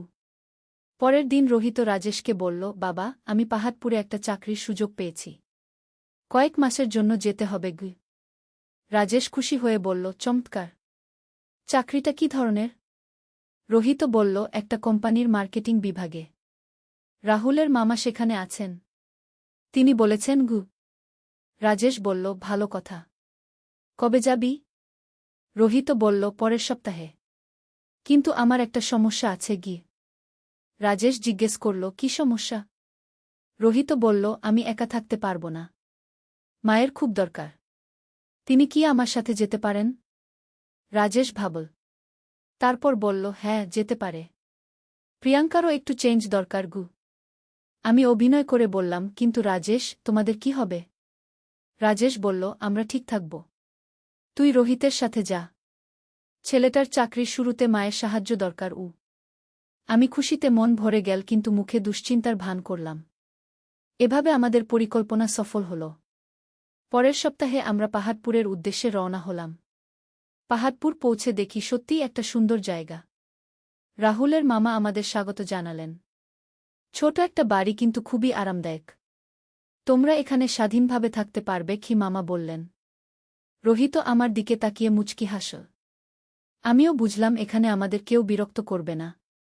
রাতে যখন আমরা একা হলাম, রোহিত আমাকে জড়িয়ে ধরে বলল, মা, এখন আমরা সত্যিই স্বাধীন গু। আমি তার বুকে মুখ লুকিয়ে বললাম, হ্যাঁ রোহিত। এখন আর কোনো ভয় নেই গু। এভাবে আমাদের নতুন জীবন শুরু হলো পাহাড়পুরে। প্রতিদিন আমরা একসাথে ঘুরতাম, একসাথে রান্না করতাম, একসাথে সময় কাটাতাম। কিন্তু একদিন রাহুলের মামা আমাদের বাড়িতে এসে একটা চমকপ্রদ কথা বললেন। রোহিত ও প্রিয়াঙ্কা, তোমাদের কিছু বলার আছে কি? আমরা দুজনে চিন্তিত হয়ে তার দিকে তাকালাম। মামা বললেন, আমি তোমাদের সত্যিকারের সম্পর্ক বুঝতে পেরেছি গি। আমাদের রক্ত শুকিয়ে গেল। আমরা ধরা পড়ে গেছি। মামা হেসে বললেন, ভয় পেও না। আমি তোমাদের বিচার করতে আসিনি, বরং তোমাদের সাহায্য করতে এসেছি। আমরা অবাক হয়ে তাকালাম। মামা বললেন, আমি জানি তোমরা একে অপরকে ভালোবাসো। এতে কোনো সমস্যা নেই। কিন্তু তোমাদের একটা স্থায়ী সমাধান দরকার। রোহিত জিজ্ঞেস করল, কি সমাধান? মামা বললেন, আমার এক বন্ধু আছে। সে এমন কেস নিয়ে কাজ করে। তিনি তোমাদের সাহায্য করতে পারবেন। আমি জিজ্ঞেস করলাম, কি ধরনের সাহায্য? মামা বললেন, তোমরা চাইলে আইনগতভাবে এই সম্পর্ক স্বীকৃতি পেতে পারো। অবশ্য সেটা এদেশে সম্ভব নয়, কিন্তু বিদেশে সম্ভব। রোহিত আগ্রহী হয়ে বলল, বিদেশে? মামা বললেন, হ্যাঁ, কিছু দেশে এমন সম্পর্ক আইনগত। তোমরা চাইলে সেখানে গিয়ে নতুন জীবন শুরু করতে পারো। আমরা দুজনে একে অপরের দিকে তাকালাম। এটা কি সত্যি সম্ভব? মামা বললেন, তবে এর জন্য তোমাদের সব ছেড়ে ছুটে যেতে হবে। পরিবার, বন্ধুবান্ধব, সব। আমি চিন্তায় পড়ে গেলাম। রাজেশ, কৃষ্ণা, তাদের ছেড়ে যেতে পারব? রোহিত আমার হাত ধরে বলল, মা, তুমি কি চাও? আমি অনেক ভেবে বললাম, রোহিত, আমি তোমাকে ভালোবাসি, কিন্তু আমি কৃষ্ণাকে ছেড়ে যেতে পারব না গে। রোহিত মুখ নামিয়ে ফেল। মামা বললেন, তাহলে অন্য উপায় আছে। তোমরা এখানেই থাকতে পারো, গোপনে। আমি তোমাদের সাহায্য করব। আমরা সেই সিদ্ধান্ত নিলাম, পাহাড়পুরেই থেকে যাওয়ার। কিন্তু 1 মাস পর আমাদের কাছে ঢাকা থেকে খবর এলো, রাজেশ অসুস্থ, হার্ট অ্যাটাক হয়েছে। আমি সাথে সাথে ঢাকা যাওয়ার সিদ্ধান্ত নিলাম। রোহিত বলল, সেও যাবে। ঢাকা পৌঁছে হাসপাতালে গিয়ে দেখি রাজেশ বিছানায় শুয়ে আছে। কৃষ্ণা কাঁদছে। কৃষ্ণা আমাকে দেখে জড়িয়ে ধরল। মা, তুমি ফিরে এসেছ। বাবার খুব খারাপ অবস্থা গিয়ে। আমি রাজেশের পাশে বসলাম। তার চোখে পানি। প্রিয়াঙ্কা, আমি ভাবছিলাম তোমাকে আর দেখতে পাব না, রাজেশ দুর্বল গলায় বলল। আমার মনে অপরাধবোধ জেগে উঠল। আমি কি করেছি? আমার স্বামী মৃত্যুর সাথে লড়াই করছে, আর আমি। রাজেশ, আমি এখন তোমার কাছেই থাকব। আমি তার হাত ধরে বললাম। রাজেশ মুচকি হাসল। জানতাম তুমি ফিরে আসবে। ডাক্তার বললেন, রাজেশের অবস্থা গুরুতর। তাকে কয়েক মাস বিশ্রাম নিতে হবে। আমি সিদ্ধান্ত নিলাম ঢাকাতেই থেকে যাওয়ার। রোহিত বলল, সেও থাকবে। এভাবে আমরা আবার পারিবারিক জীবনে ফিরে এলাম। কিন্তু এখন পরিস্থিতি অন্যরকম। আমি রাজেশের দেখভাল করতাম দিনরাত। রোহিত সাহায্য করত। একদিন রাতে রাজেশ আমাকে ডেকে বলল, প্রিয়াঙ্কা, আমি জানি আমার বেশিদিন নেই। আমি বললাম, এসব কি বলছ? তুমি ঠিক হয়ে যাবে। রাজেশ বলল, না, আমি জানি, কিন্তু আমার একটা কথা আছে। আমি কান পেতে রইলাম। রাজেশ বলল, আমি রোহিত। নূরের সন্ধানে। একটি ইসলামিক গল্প। প্রথম অধ্যায়, হারিয়ে যাওয়া পথ। মক্কার পবিত্র শহরে, যেখানে কাবা শরীফের মিনার আকাশ ছুঁয়ে আছে, সেখানে বাস করত এক যুবক। তার নাম আহমদ ইবনে সুলাইমান। বয়স মাত্র 25 বছর, কিন্তু জীবনের অভিজ্ঞতায় ভরপুর। পিতা ছিলেন একজন সফল ব্যবসায়ী, মাতা ছিলেন অত্যন্ত ধার্মিক ও দানশীল। কিন্তু আহমদের হৃদয়ে ছিল এক গভীর অন্ধকার। শৈশবে পিতার মৃত্যুর পর আহমদ ধীরে ধীরে দিনের পথ থেকে দূরে সরে গিয়েছিল। ব্যবসার নামে অন্যায় পথে অর্থ উপার্জন, মিথ্যা কথা, প্রতারণা, এসব তার জীবনের অংশ হয়ে গিয়েছিল। নামাজ পড়া বন্ধ করেছে বছরের পর বছর আগে। কুরআন তেলাওয়াত, সেটা তো এক দূরের ব্যাপার। একদিন সকালে আহমদ তার দোকানে বসে হিসাব মিলাচ্ছিল। হঠাৎ এক বৃদ্ধ লোক এসে তার সামনে দাঁড়াল। লোকটির চেহারায় ছিল এক অদ্ভুত নূর, চোখে প্রশান্তি। সাদা দাড়ি, সাদা কাপড়, কিন্তু সেই সাদার মধ্যেই যেন লুকিয়ে ছিল হাজারো রঙের ছটা। আসসালামু আলাইকুম বৎস, বৃদ্ধ লোকটি বলল। আহমদ একটু বিরক্তির সাথে তাকাল। কি চান? একটুখানি পানি পান করব, বৃদ্ধ লোকটি বিনয়ের সাথে বলল। আহমদের দোকানে পানির ব্যবস্থা ছিল, কিন্তু সে এই বৃদ্ধ লোকের জন্য পানি দিতে চাইল না। এখানে পানি নেই, অন্যত্র যান। বৃদ্ধ লোকটি হাসল। সেই হাসিতে কোনো দুঃখ বা রাগ ছিল না, বরং ছিল অসীম করুণা। বৎস, তুমি মিথ্যা বলছ। তোমার পেছনেই তো পানির পাত্র দেখতে পাচ্ছি। আহমদ রেগে গেল। তাহলে কি? আমি কাউকে বিনামূল্যে কিছু দিই না। বৃদ্ধ লোকটি তার পকেট থেকে একটি সোনার দিনার বের করল। এই নাও, এর দাম। সোনার দিনার দেখে আহমদের চোখ চকচক করে উঠল। সে তাড়াতাড়ি পানি এনে বৃদ্ধের হাতে দিল। বৃদ্ধ লোকটি পানি পান করার পর দিনারটি আহমদের হাতে রাখল। বৎস, আল্লাহ তায়ালা তোমাকে হেদায়েত দান করুন বলে তিনি চলে গেলেন। সেদিন রাতে আহমদ ঘুমাতে পারল না। বারবার তার মনে পড়ছিল বৃদ্ধ লোকটির চেহারা, তার হাসি, তার দোয়া। সোনার দিনারটি হাতে নিয়ে দেখতে লাগল। হঠাৎ লক্ষ্য করল, দিনারে কোনো লেখা নেই, কিন্তু এর উপর এক অদ্ভুত নকশা আছে, যেন আরবি ক্যালিগ্রাফির মতো, কিন্তু তা পড়তে পারছে না। দ্বিতীয় অধ্যায়, প্রথম সাক্ষাৎ। পরের দিন সকালে আহমদ সেই সোনার দিনার নিয়ে বাজারে গেল এর দাম যাচাই করতে। স্বর্ণকার দেখে বলল, এ তো খাঁটি সোনা, কিন্তু এমন দিনার আমি কখনো দেখিনি। এর নকশা অন্যরকম। এর দাম কত? আহমদ জিজ্ঞেস করল। কমপক্ষে 100 দিনার, স্বর্ণকার বলল। আহমদ অবাক হয়ে গেল। এক গ্লাস পানির জন্য 100 দিনারের দাম! সে তাড়াতাড়ি তার দোকানে ফিরে গেল। সারাদিন সেই বৃদ্ধ লোকটির অপেক্ষা রইল, কিন্তু তিনি আর এলেন না। দিন পার হতে লাগল। আহমদ প্রতিদিন সেই দিনারটি হাতে নিয়ে দেখত। অদ্ভুত ব্যাপার হল, দিনারটি হাতে নেওয়ার সময় তার মনে এক ধরনের প্রশান্তি আসত। রাতে ঘুমানোর আগে দিনারটি বুকের উপর রেখে শুয়ে থাকত, আর তখন তার স্বপ্নে আসত নানা রকম দৃশ্য। কখনো দেখত সে মক্কার পবিত্র কাবা ঘরের চারিদিকে তাওয়াফ করছে, কখনো দেখত মদিনার রওয়া শরীফে হাজির হয়ে কাঁদছে। কখনো স্বপ্নে দেখত সে এক সুন্দর বাগানে, যেখানে নদী বয়ে যাচ্ছে, আর সেই নদীর পানি দেখতে দুধের মতো সাদা, মধুর মতো মিষ্টি। এক রাতে স্বপ্নে দেখল সেই বৃদ্ধ লোকটি তার সামনে দাঁড়িয়ে আছেন। তিনি বলছেন, বৎস আহমদ, তুমি যা খুঁজছ তা তোমার অন্তরেই লুকিয়ে আছে। কিন্তু সেই গুপ্তধনের চাবি হারিয়ে গেছে। চাবি খুঁজে পেতে হলে তোমাকে সত্যিকারের তওবা করতে হবে। আহমদ স্বপ্নেই জিজ্ঞেস করল, কিভাবে তওবা করব? আমি তো অনেক পাপ করেছি। বৃদ্ধ লোকটি হাসলেন। আল্লাহর রহমত তার গজবের চেয়ে অনেক বেশি। তিনি ক্ষমাশীল, দয়ালু। তুমি শুধু সত্যিকারের অনুশোচনা নিয়ে তার কাছে ফিরে যাও। ঘুম ভেঙে গেল আহমদের। সময় তখন ফজরের আয়ানের ঠিক আগে। অন্ধকার আকাশে তখনও তারার আলো। আহমদ উঠে বসল। তার চোখে পানি। এত বছর পর প্রথমবারের মতো তার মনে হল সে হারিয়ে গেছে। সে উঠে অজু করল। বছরের পর বছর পর প্রথমবার। তারপর একটি পুরনো জায়নামায় বের করল। ধুলো ঝেড়ে সেটা বিছাল। আয়ান দিল মুয়াজ্জিন সাহেব। আহমদ দাঁড়িয়ে গেল নামাজের জন্য। প্রথমে মনে করতে পারল না কিভাবে নামাজ পড়তে হয়। কিন্তু ধীরে ধীরে সবকিছু মনে এসে গেল। সূরা ফাতিহা, তাকবীর, সাজদা, সব যেন অন্তরে গেঁথে আছে। নামাজ শেষে বসে রইল অনেকক্ষণ। মনের ভেতর কাঁদছিল। হে আল্লাহ, আমি অনেক অন্যায় করেছি। তুমি আমাকে ক্ষমা করে দাও।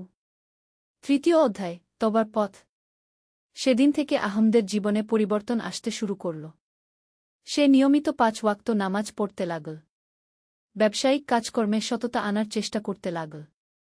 গরিব মানুষদের সাহায্য করতে শুরু করল। কিন্তু পরিবর্তনটা সহজ ছিল না। বছরের পর বছর ধরে যে অভ্যাস গড়ে উঠেছিল তা এক রাতে বদলানো সম্ভব নয়। মিথ্যা বলার অভ্যাস, প্রতারণার প্রবণতা, এসব এখনও তাকে পেয়ে বসত। একদিন এক দরিদ্র বিধবা মহিলা এল তার দোকানে। তার হাতে একটি পুরানো সোনার আংটি। ভাই, এটা বিক্রি করতে চাই। আমার ছেলে অসুস্থ, চিকিৎসার জন্য টাকা দরকার। পুরানো আহমদ হলে এই সুযোগে আংটিটি কম দামে কিনে নিত। কিন্তু এবার সে ন্যায্য দাম দিল। উল্টো নিজের পকেট থেকে আরও কিছু টাকা দিয়ে বলল, এগুলো আপনার ছেলের চিকিৎসার জন্য। মহিলাটি আহমদের জন্য দোয়া করে চলে গেল। সেদিন রাতে আহমদের স্বপ্নে সেই বৃদ্ধ লোকটি আবার এলেন। বৎস, তুমি ঠিক পথে এগিয়ে চলেছ। কিন্তু এটা শুধু শুরু। আসল পরীক্ষা এখনও বাকি। কি ধরনের পরীক্ষা? আহমদ জিজ্ঞেস করল। তুমি শীঘ্রই জানতে পারবে। মনে রেখো, সবচেয়ে কঠিন জিহাদ হল নফসের বিরুদ্ধে জিহাদ। নিজের মন্দ প্রবৃত্তির বিরুদ্ধে যুদ্ধ। পরের দিন সকালে আহমদের দোকানে এল তার পুরানো ব্যবসায়িক সহযোগী আবু বকর। সে ছিল অত্যন্ত ধূর্ত ও প্রতারক। আহমদ ভাই, আজকাল আপনাকে খুব বদলে গেছে মনে হচ্ছে। আগের মতো আর চালাকি নেই কেন? আবু বকর হাসতে হাসতে বলল। আমি সত্যিকারের পথে ফিরে আসার চেষ্টা করছি, আহমদ জবাব দিল। আরে এসব ধর্মটর্ম ছাড়েন। ব্যবসায় এসব কাজ করে না। আমার কাছে একটা দারুণ অফার আছে গি। আবু বকর তারপর একটা পরিকল্পনা বলল যা সম্পূর্ণভাবে হারাম ও প্রতারণাপূর্ণ ছিল। এতে অনেক টাকা আয় হওয়ার সম্ভাবনা ছিল, কিন্তু গরিব মানুষেরা ক্ষতিগ্রস্ত হতো। আহমদের মন টালমাটাল হয়ে গেল। একদিকে প্রচুর অর্থ উপার্জনের সুযোগ, অন্যদিকে সদ্য খুঁজে পাওয়া সত্য পথ। সে কিছুক্ষণ চুপ করে রইল। কি ভাবছেন? এই সুযোগ হাতছাড়া করবেন? আবু বকর প্ররোচনা দিতে লাগল। আহমদ গভীর নিঃশ্বাস ফেলে বলল, না, আমি এতে অংশ নিতে পারব না। এটা সঠিক নয়। আবু বকর রেগে গেল। তাহলে এই শহরে আপনার আর ব্যবসা করার দরকার নেই। দেখবেন আমি কিভাবে আপনার গ্রাহকদের আমার দিকে নিয়ে যাই। আহমদ শান্তভাবে বলল, আল্লাহ যা ভালো মনে করেন। চতুর্থ অধ্যায়, পরীক্ষার সময়। আবু বকরের হুমকি মিথ্যা ছিল না। সে সত্যি আহমদের বিরুদ্ধে ষড়যন্ত্র শুরু করল। বাজারে আহমদের বিরুদ্ধে মিথ্যা কথা ছড়াতে লাগল। তার গ্রাহকদের বিভিন্ন প্রলোভন দেখিয়ে নিজের দোকানে আকর্ষণ করতে লাগল। আস্তে আস্তে আহমদের ব্যবসা কমতে লাগল। এক সপ্তাহেই তার আয় অর্ধেক হয়ে গেল। এক মাসের মধ্যে তার অবস্থা খুবই খারাপ হয়ে গেল। একদিন সন্ধ্যায় আহমদ তার দোকানে একা বসে হিসাব কষছিল। দেখল আর মাত্র 10 দিনের খরচ চালানোর মতো টাকা আছে। তারপর কি হবে? এমন সময় সেই বৃদ্ধ লোকটি এসে হাজির হলেন। এতদিন পর তাকে দেখে আহমদের মনে আনন্দ ও সাথে সাথে লজ্জা হল। আসসালামু আলাইকুম বৎস, বৃদ্ধ লোকটি বলল। ওয়ালাইকুমুস সালাম। আহমদ উঠে দাঁড়িয়ে সালামের জবাব দিল। কেমন আছো? আহমদের চোখে পানি এসে গেল। আল্লাহর রহমতে গু। ব্যবসার অবস্থা কেমন? খুবই খারাপ। আমি সৎ পথে চলতে চেয়েছি, কিন্তু বিপদে পড়ে গেছি। বৃদ্ধ লোকটি হাসলেন। বৎস, এটাই হল পরীক্ষা। আল্লাহ তায়ালা তার প্রিয় বান্দাদের পরীক্ষা করেন। তিনি তার পকেট থেকে আবার কিছু সোনার দিনার বের করে আহমদের হাতে দিলেন। এগুলো নাও। না, আমি পারব না। আপনি কে? আপনার সাথে আমার কোনো পরিচয় নেই। আমার পরিচয় জানার দরকার নেই। শুধু এটুকু জান যে আমি তোমার ভাল চাই। এই দিনারগুলো আল্লাহর পক্ষ থেকে রিজিক মনে কর। আহমদ কাঁদতে কাঁদতে দিনারগুলো নিল। আল্লাহ আপনার মঙ্গল করুন। বৎস, এখন শোনো। তোমার আসল পরীক্ষা শুরু হবে কাল থেকে। মনে রেখো, যা কিছু ঘটুক না কেন, আল্লাহর উপর ভরসা রাখবে। বলে তিনি চলে গেলেন। পঞ্চম অধ্যায়, আসল পরীক্ষা। পরের দিন সকালে আহমদ যখন দোকান দেখল পুলিশ এসে তার দোকান ঘিরে ফেলেছে। পুলিশ অফিসার বলল, আপনার বিরুদ্ধে চুরির অভিযোগ উঠেছে। আপনাকে আমাদের সাথে আসতে হবে। আহমদ হতভম্ব হয়ে গেল। কিসের চুরি? আমি তো কোনো চুরি করিনি। গতকাল রাতে আবু বকর সাহেবের দোকান থেকে বহু টাকা ও স্বর্ণালঙ্কার চুরি হয়েছে। তিনি বলেছেন আপনার সাথে তার শত্রুতা ছিল। আর সাক্ষীরা আপনাকে সেখানে দেখেছে। আহমদ বুঝে গেল এটা ষড়যন্ত্র। কিন্তু প্রমাণ করবে কিভাবে? আমার কাছে প্রমাণ আছে যে আমি গতকাল সারারাত ঘরে ছিলাম।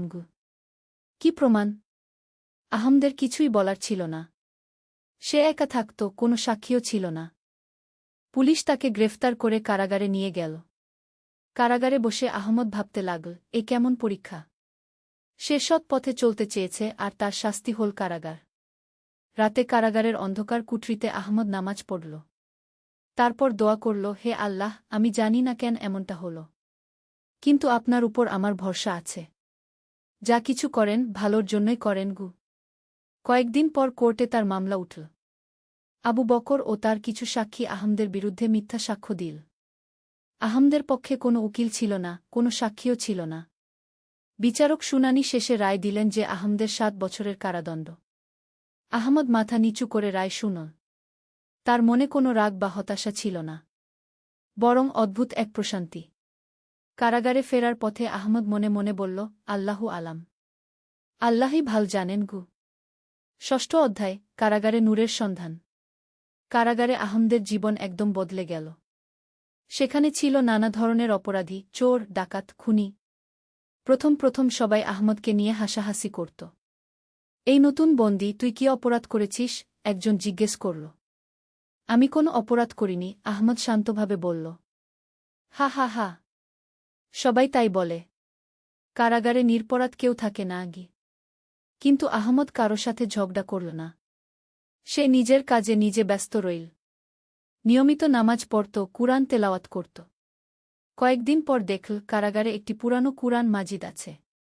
আহমদ সেটা নিয়ে পড়তে শুরু করল। আস্তে আস্তে অন্যান্য বন্দীরাও তার কাছে আসতে শুরু করল।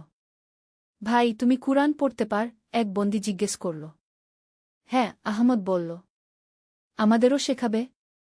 এভাবে আহমদ কারাগারে কুরআন শেখানো শুরু করল। প্রথমে দু-একজন, তারপর আরও বেশি। দেখা গেল অনেক বন্দী আসলে ভালো মানুষ, কিন্তু দারিদ্র্য ও অশিক্ষার কারণে তারা অন্যায় পথে গিয়েছে। আহমদ তাদের সাথে ইসলামের সৌন্দর্যের কথা বলত। জান্নাতের কথা, জাহান্নামের কথা, আল্লাহর রহমত ও ক্ষমার কথা। অনেকেই তওবা করে নতুন জীবন শুরু করার সিদ্ধান্ত নিল। একদিন কারাগারের সবচেয়ে ভয়ঙ্কর বন্দী, যার নাম ছিল কাসেম, আহমদের কাছে এল। সে ছিল একজন খুনি। অনেক মানুষকে হত্যা করেছে।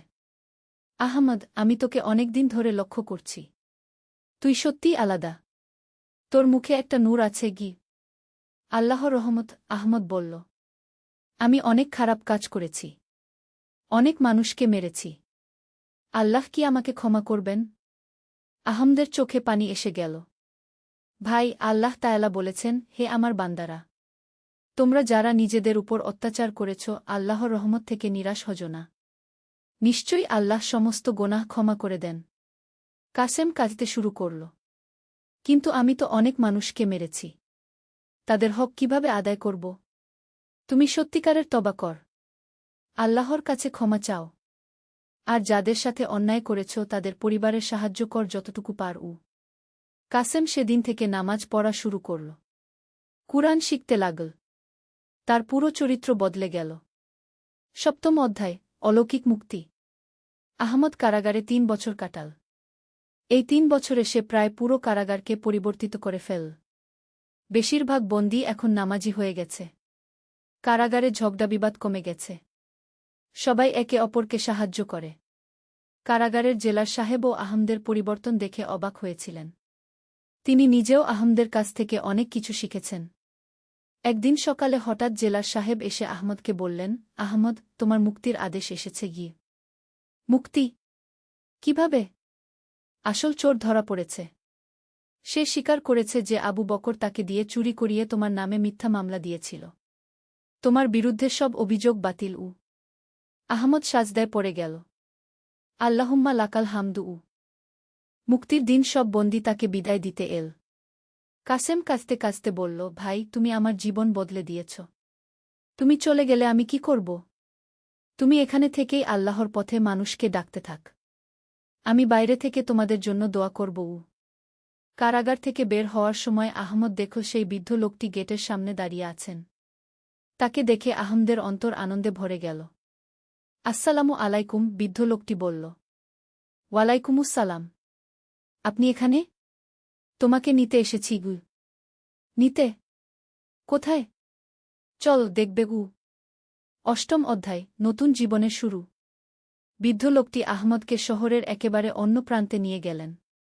সেখানে দেখল একটি ছোট কিন্তু সুন্দর দোকান। দোকানের সাইনবোর্ডে লেখা, আলামিন ট্রেডিং। এটা কার দোকান? আহমদ জিজ্ঞেস করল। তোমার। আমার? কিভাবে সম্ভব? তুমি যখন কারাগারে ছিলে তখন আমি তোমার নামে এই দোকান কিনেছি। এখানে তোমার নতুন জীবন শুরু হবে গু। আহমদের চোখে পানি। আপনি কে? কেন আমার এত উপকার করছেন? বৃদ্ধ লোকটি হাসলেন। এই প্রশ্নের উত্তর এখনো পাওয়ার সময় হয়নি। তুমি শুধু মনে রেখো, আল্লাহ তার নেক বান্দাদের কখনো একা ছেড়ে দেন না গি। দোকানে ঢুকে আহমদ দেখল সব জিনিসপত্র গোছানো। হিসাবের খাতা, টাকাপয়সা, পণ্যসামগ্রী সবকিছুই আছে। এই দোকানের টাকাপয়সা কোথা থেকে এল? কারাগারে থাকাকালীন তুমি যেসব মানুষের জীবন পরিবর্তন করেছিলে তাদের পরিবার থেকে।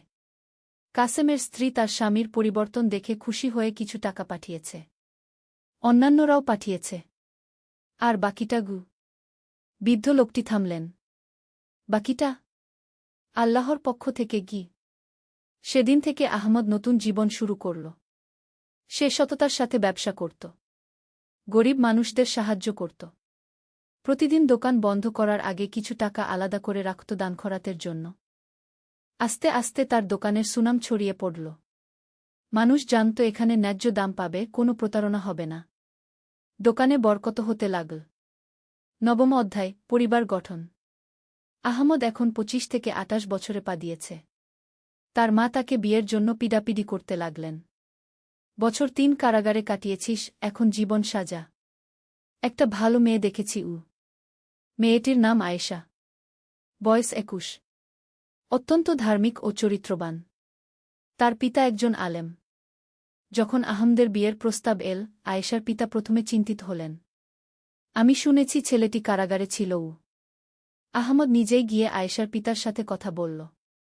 সব সত্য কথা বলল, তার অতীত জীবন, কারাগারে যাওয়া, সেখানকার অভিজ্ঞতা এবং বর্তমানে তোবার পথে চলার কথা। আয়েশার পিতা আহমদের সততায় মুগ্ধ হলেন। বৎস, অতীত নয়, বর্তমান দেখতে হয়। তুমি এখন কেমন মানুষ সেটাই আসল। বিয়ে হয়ে গেল আহমদের। আয়েশা ছিল এক আদর্শ স্ত্রী। সে আহমদকে আরও ভালো মানুষ হতে সাহায্য করত। দুজন মিলে নিয়মিত কুরআন তেলাওয়াত করত, একসাথে তাহাজ্জুদের নামাজ পড়ত। 1 বছর পর তাদের একটি সন্তান হল, একটি ছেলে।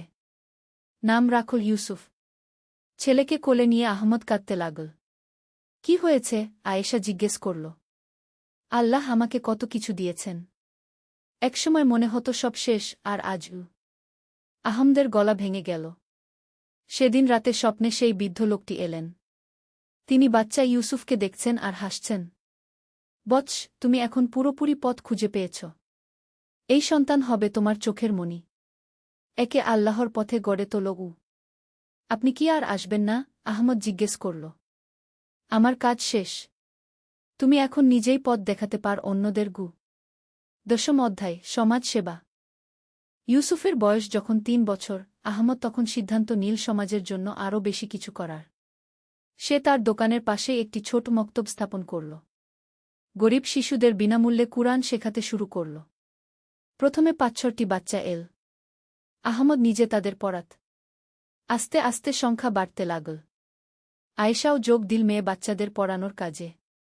একদিন মক্তবে এক বাচ্চা এল যার অবস্থা দেখে আহমদের হৃদয় কেঁপে উঠল। বাচ্চাটির নাম হাসান, বয়স 8 বছর। কিন্তু অপুষ্টিতে দেখতে 5 বছরের মতো লাগে। কাপড় ছেঁড়া, খালি পায়ে। তোমার মা বাবা কোথায়? আহমদ জিজ্ঞেস করল। আব্বু মারা গেছেন। আম্মু বিভিন্ন বাড়িতে কাজ করেন। আহমদ সেদিনই হাসানকে নিয়ে তার মায়ের সাথে দেখা করতে গেল। দেখল এক ছোট্ট ভাঙা ঘরে মা ও ছেলে থাকে। মহিলাটি অত্যন্ত গরিব কিন্তু অনেক ধার্মিক।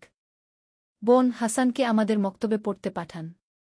আর এটা নিন। আহমদ কিছু টাকা দিতে চাইল। না ভাই, আমি ভিক্ষা নিই না। এটা ভিক্ষা নয়। এটা হাসানের শিক্ষার খরচ। মহিলাটি কাঁদতে কাঁদতে দোয়া করল আহমদের জন্য। এভাবে আহমদ অনেক গরিব পরিবারকে সাহায্য করতে শুরু করল। কিন্তু সবসময় এমনভাবে করত যাতে তাদের আত্মসম্মানে আঘাত না লাগে। 11 অধ্যায়, বিপদের মোকাবেলা। আহমদের এই সব নেক কাজ দেখে আবার আবু বকরের মন খারাপ হল। সে বুঝতে পারল আহমদ এখন আগের চেয়েও বেশি সম্মানিত। তার প্রতিহিংসার আগুন আবার জেগে উঠল। এবার আবু বকর অন্য পথ বেছে নিল। সে কিছু দুর্বৃত্তকে ভাড়া করল আহমদের মক্তবে হামলা চালানোর জন্য। একদিন রাতে যখন আহমদ মক্তবে একা বসে পরের দিনের পড়ানোর প্রস্তুতি নিচ্ছিল, হঠাৎ 5-6 জন লোক এসে ঢুকল। তাদের হাতে লাঠি। তুই আহমদ? একজন জিজ্ঞেস করল। হ্যাঁ। কি চান আপনারা? আমরা এসেছি তোর এই মক্তবটা বন্ধ করে দিতে। কেন? এখানে তো ছোট বাচ্চারা পড়ে। আবু বকর সাহেব বলেছেন তোর এসব বন্ধ করতে হবে। আহমদ বুঝে গেল। আমি কারো ক্ষতি করছি না। শিশুদের শিক্ষা দিচ্ছি। আমাদের কথা শুনতে হবে। নইলে তারা লাঠি তুল। আহমদ ভয় পেল না। আল্লাহর রহমতে আমি এই কাজ করছি। আপনারা চাইলে আমাকে মেরে ফেলতে পারেন, কিন্তু এই মক্তব বন্ধ করব না গে। দুর্বৃত্তরা তাকে মারতে এগিয়ে এল। আহমদ চোখ বন্ধ করে কালিমা পড়তে লাগল। হঠাৎ শুনল কেউ চিৎকার করছে, থাম! কি করছ তোরা? চোখ খুলে দেখল সেই বৃদ্ধ লোকটি দাঁড়িয়ে আছেন। তাকে দেখে দুর্বৃত্তরা যেন স্তব্ধ হয়ে গেল। এই নেক কাজে বাধা দেওয়ার সাহস পেলে কোথায়? বৃদ্ধ লোকটির গলা ছিল অন্যরকম কর্তৃত্ব। দুর্বৃত্তরা লাঠি ফেলে দিয়ে পালিয়ে গেল। আপনি এখানে? আহমদ জিজ্ঞেস করল। তুমি বিপদে, আর আমি না আসব? আবু বকর আমাকে শান্তিতে থাকতে দিচ্ছে না গি। এই শেষবার। আবু বকরের আর সাহস হবে না তোমাকে বিরক্ত করার। পরের দিন সকালে শোনা গেল আবু বকর রাতারাতি শহর ছেড়ে চলে গেছে। তার দোকান বন্ধ করে দিয়ে অন্যত্র চলে গেছে। কেউ জানে না কেন। দ্বাদশ অধ্যায়, সন্তানের শিক্ষা। ইউসুফের বয়স এখন 10 বছর। সে অত্যন্ত ভাল ছেলে, নিয়মিত নামাজ পড়ে, কুরআন তেলাওয়াত করে। আহমদ তাকে নিয়ে প্রতি জুমার দিন মসজিদে যায়। একদিন ইউসুফ তার বাবাকে জিজ্ঞেস করল, আব্বু, আপনি কেন এত গরিব মানুষদের সাহায্য করেন? আহমদ ছেলেকে কোলে নিয়ে বসাল। বৎস, আমি একসময় খুব খারাপ মানুষ ছিলাম। আল্লাহ তায়ালা আমাকে হেদায়েত দিয়েছেন। এখন আমার কর্তব্য অন্যদের সাহায্য করা। আপনি খারাপ ছিলেন? কিভাবে? আহমদ ভাবল ছেলেকে কি পুরো সত্য বলবে না মিথ্যা বলবে। তারপর সিদ্ধান্ত নীল সত্য বলবে। তিনি ইউসুফকে তার পুরো জীবনের গল্প বলল, কিভাবে সে দিন থেকে দূরে সরে গিয়েছিল, কিভাবে সেই বৃদ্ধ লোকটির সাথে পরিচয়, তবা, কারাগার, মুক্তি, সবকিছু। আব্বু, সেই বৃদ্ধ দাদুটিকে ছিলেন? ইউসুফ জিজ্ঞেস করল। আমি জানি না। তিনি কখনো নিজের পরিচয় দেননি গে। তিনি কি এখনো আসেন? মাঝে মাঝে স্বপ্নে দেখি গু। ইউসুফ গভীরভাবে ভাবল। আব্বু, আমার মনে হয় তিনি কোন অলি ছিলেন গু। হতে পারে। আল্লাহই ভাল জানেন গু। সেই রাতে ইউসুফ দোয়া করল, হে আল্লাহ, আমার আব্বুকে সেই সৎ পথেই রাখবেন গু। ত্রয়োদশ অধ্যায়, সম্প্রদায়ের নেতৃত্ব। আহমদ এখন 50-এর কাছাকাছি বয়সে পৌঁছেছে। তার মক্তব এখন বিরাট হয়েছে। প্রায় 200 বাচ্চা পড়াশোনা করে। অনেক শিক্ষকও নিযোগ দিয়েছে। সমাজের মানুষ তাকে নেতা হিসেবে মানতে শুরু করেছে। কোনো সমস্যা হলে আহমদের কাছে আসে। সে ন্যায়বিচার করে, সৎ পরামর্শ দেয়া। একদিন 2 পরিবারের মধ্যে জমি নিয়ে বিরোধ হল। 2 পক্ষই আহমদের কাছে বিচার চাইল। আহমদ 2 পক্ষের কথা শুনল। দেখল এক পক্ষ সত্য বলছে, আরেক পক্ষ মিথ্যা। কিন্তু মিথ্যাবাদী পক্ষটি তার পুরানো বন্ধু। আহমদ ভাবল কি করবে। বন্ধুত্ব রক্ষা করবে নাকি ন্যায়বিচার করবে? সে মনে মনে আল্লাহর কাছে সাহায্য চাইল। তারপর সত্যের পক্ষে রায় দিল। বন্ধু রেগে গিয়ে বলল, আহমদ, তুমি আমার বিপক্ষে রায় দিলে? ভাই, আমি সত্যের পক্ষে রায় দিয়েছি গু। তাহলে আমাদের বন্ধুত্ব শেষ গু। আল্লাহর সন্তুষ্টির জন্য যদি দুনিয়ার সব বন্ধুত্ব হারাতে হয়, তাহলে তাই সই গু। বন্ধু চলে গেল। কিন্তু সমাজের অন্যান্য মানুষ আহমদের ন্যায়পরায়ণতা দেখে আরও বেশি সম্মান করতে লাগল। চতুর্দশ অধ্যায়, চূড়ান্ত পরীক্ষা। আহমদের বয়স এখন 55। ইউসুফ 15 বছরের যুবক, মাশাআল্লাহ অত্যন্ত নেককার। আয়েশা এখনও সুন্দরী ও পরহেজগার। হঠাৎ একদিন আয়েশা অসুস্থ হয়ে পড়ল। ডাক্তার দেখিয়ে জানা গেল তার ক্যান্সার হয়েছে। শেষ পর্যায়ের ক্যান্সার। কতদিন সময় আছে? আহমদ ডাক্তারকে জিজ্ঞেস করল। বড়জোর 3-4 মাস কি? আহমদের মাথায় আকাশ ভেঙে পড়ল। কিন্তু সে ধৈর্য ধরল। আল্লাহর ফয়সালা মেনে নিল। আয়েশাকে যখন জানানো হল, সে অত্যন্ত শান্তভাবে নিল।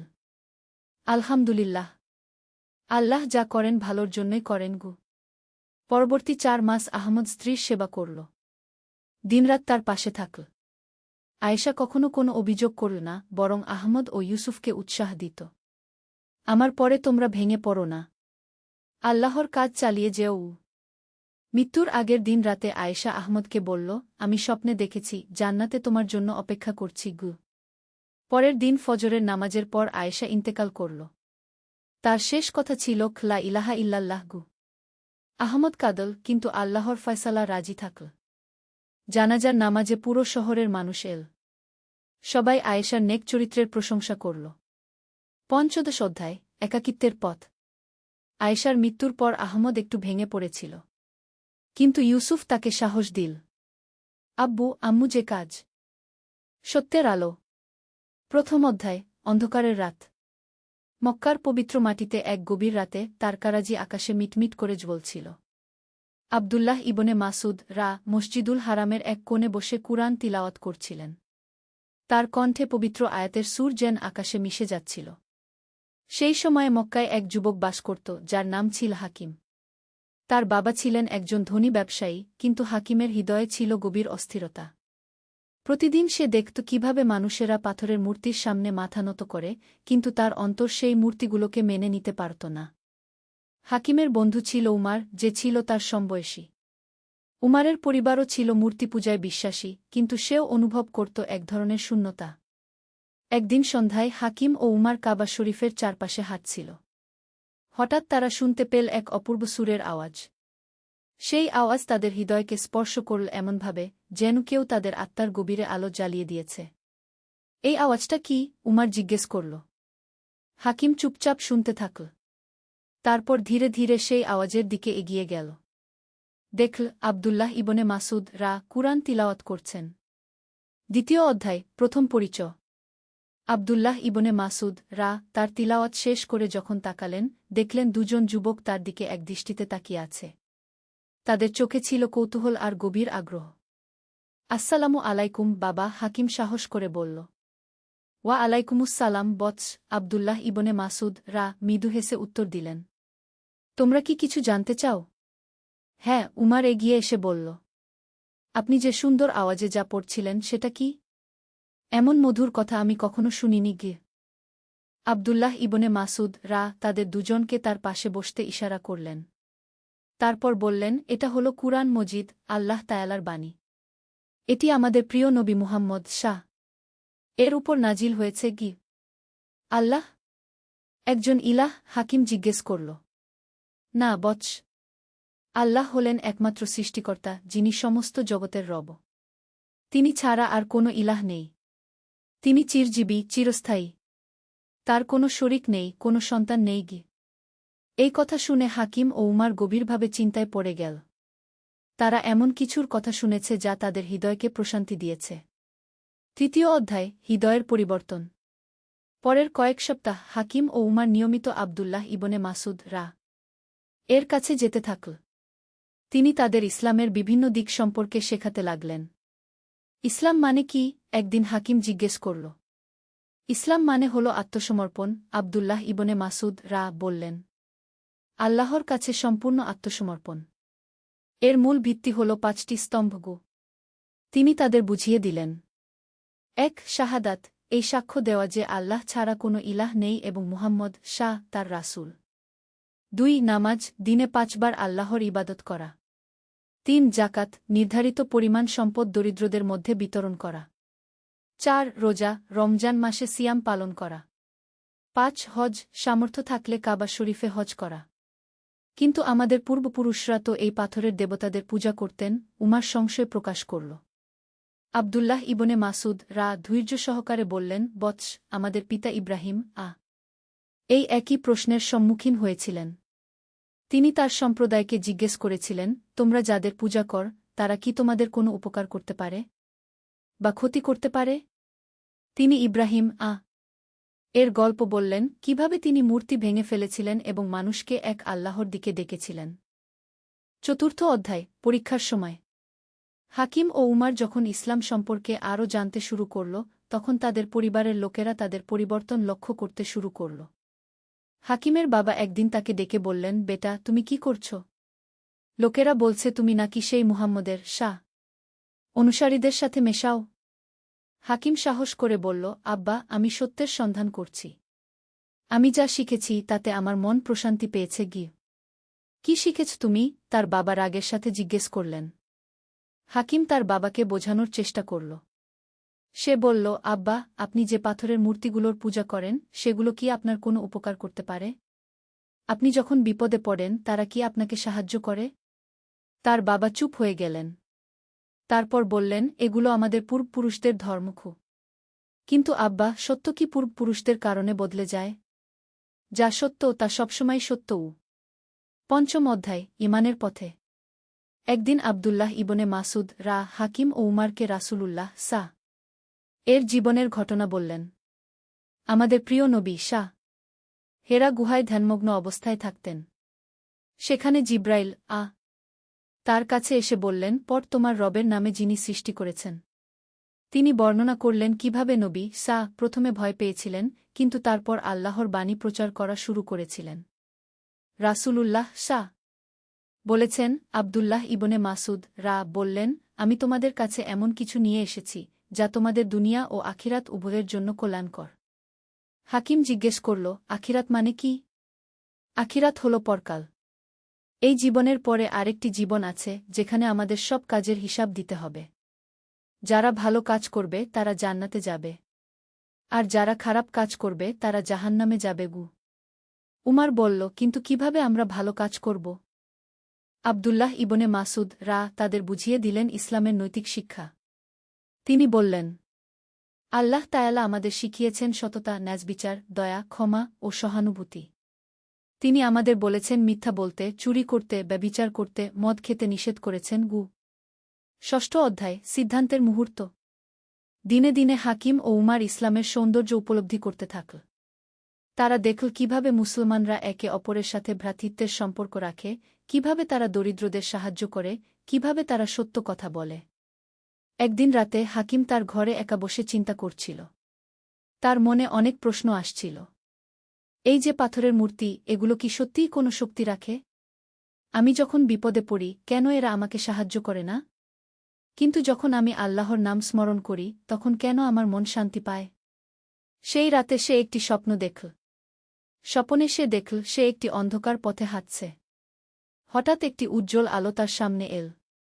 সেই আলোর মধ্যে একটি আওয়াজ শুনতে পেল, লা ইলাহা ইল্লাল্লাহু মুহাম্মাদুর রাসূলুল্লাহ। হাকিম জেগে উঠল।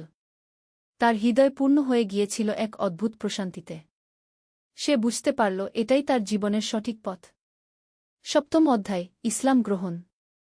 পরের দিন সকালে হাকিম ও উমার আবদুল্লাহ ইবনে মাসুদ এর কাছে গেল। আমরা মুসলমান হতে চাই, হাকিম দৃঢ়ভাবে বলল। আবদুল্লাহ ইবনে মাসুদ খুশিতে তাদের জড়িয়ে ধরলেন। তিনি বললেন, আলহামদুলিল্লাহ, আল্লাহ তোমাদের হিদায়েত দান করেছেন।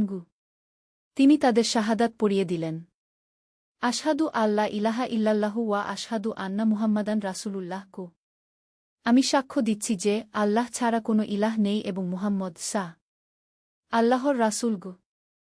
তারা যখন এই কালিমা পড়ল, তখন তাদের মনে হল যেন তাদের উপর থেকে এক বিরাট বোঝা নেমে গেছে। তারা অনুভব করল এক অপূর্ব হালকাতা ও প্রশান্তি। অষ্টম অধ্যায়, নতুন জীবনের শুরু। ইসলাম গ্রহণের পর হাকিম ও উমারের জীবনে এক বিপ্লব ঘটে গেল। তারা নিয়মিত নামাজ পড়তে শুরু করল। তারা শিখল কিভাবে অজু করতে হয়, কিভাবে নামাজে দাঁড়াতে হয়, কি পড়তে হয়। আবদুল্লাহ ইবনে মাসুদ তাদের কুরআনের বিভিন্ন সূরা শেখালেন। তারা শিখল সূরা ফাতিহা, সূরা ইখলাস, সূরা ফালাক, সূরা নাস। নামাজ হল মুমিনের মিরাজ। আবদুল্লাহ ইবনে মাসুদ তাদের বললেন, এর মাধ্যমে তুমি আল্লাহর সাথে সরাসরি কথা বলব। হাকিম প্রথমবার যখন নামাজে দাঁড়াল এবং কি আল্লাহু আকবার বলল, তখন তার চোখ দিয়ে পানি গড়িয়ে পড়ল। সে অনুভব করল যে সে সরাসরি তার স্রষ্টার সামনে দাঁড়িয়ে আছে। নবম অধ্যায়, চ্যালেঞ্জের মুখোমুখি। কিন্তু ইসলাম গ্রহণের পর তাদের জীবনে কিছু কঠিন পরীক্ষাও এল। তাদের পরিবারের অনেকেই তাদের এই ধর্ম পরিবর্তনে খুশি হলেন না। হাকিমের বাবা তাকে বাড়ি থেকে বের করে দেওয়ার হুমকি দিলেন।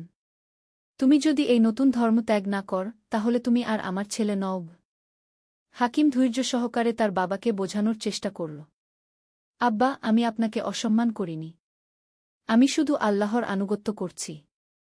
ইসলাম আমাকে শিখিয়েছে আপনাদের আরও বেশি সম্মান করতে। সত্যিই ইসলাম গ্রহণের পর হাকিম তার বাবা মায়ের সাথে আরও ভালো ব্যবহার করতে শুরু করেছিল। সে তাদের সেবা করত, তাদের কথা শুনত, যদিও ধর্মীয় বিষয়ে মতপার্থক্য ছিল। উমারের অবস্থাও একই রকম। তার পরিবার তার উপর চাপ দিতে থাকল ইসলাম ছেড়ে দিতে। দশম অধ্যায়, ধৈর্যের পুরস্কার। আবদুল্লাহ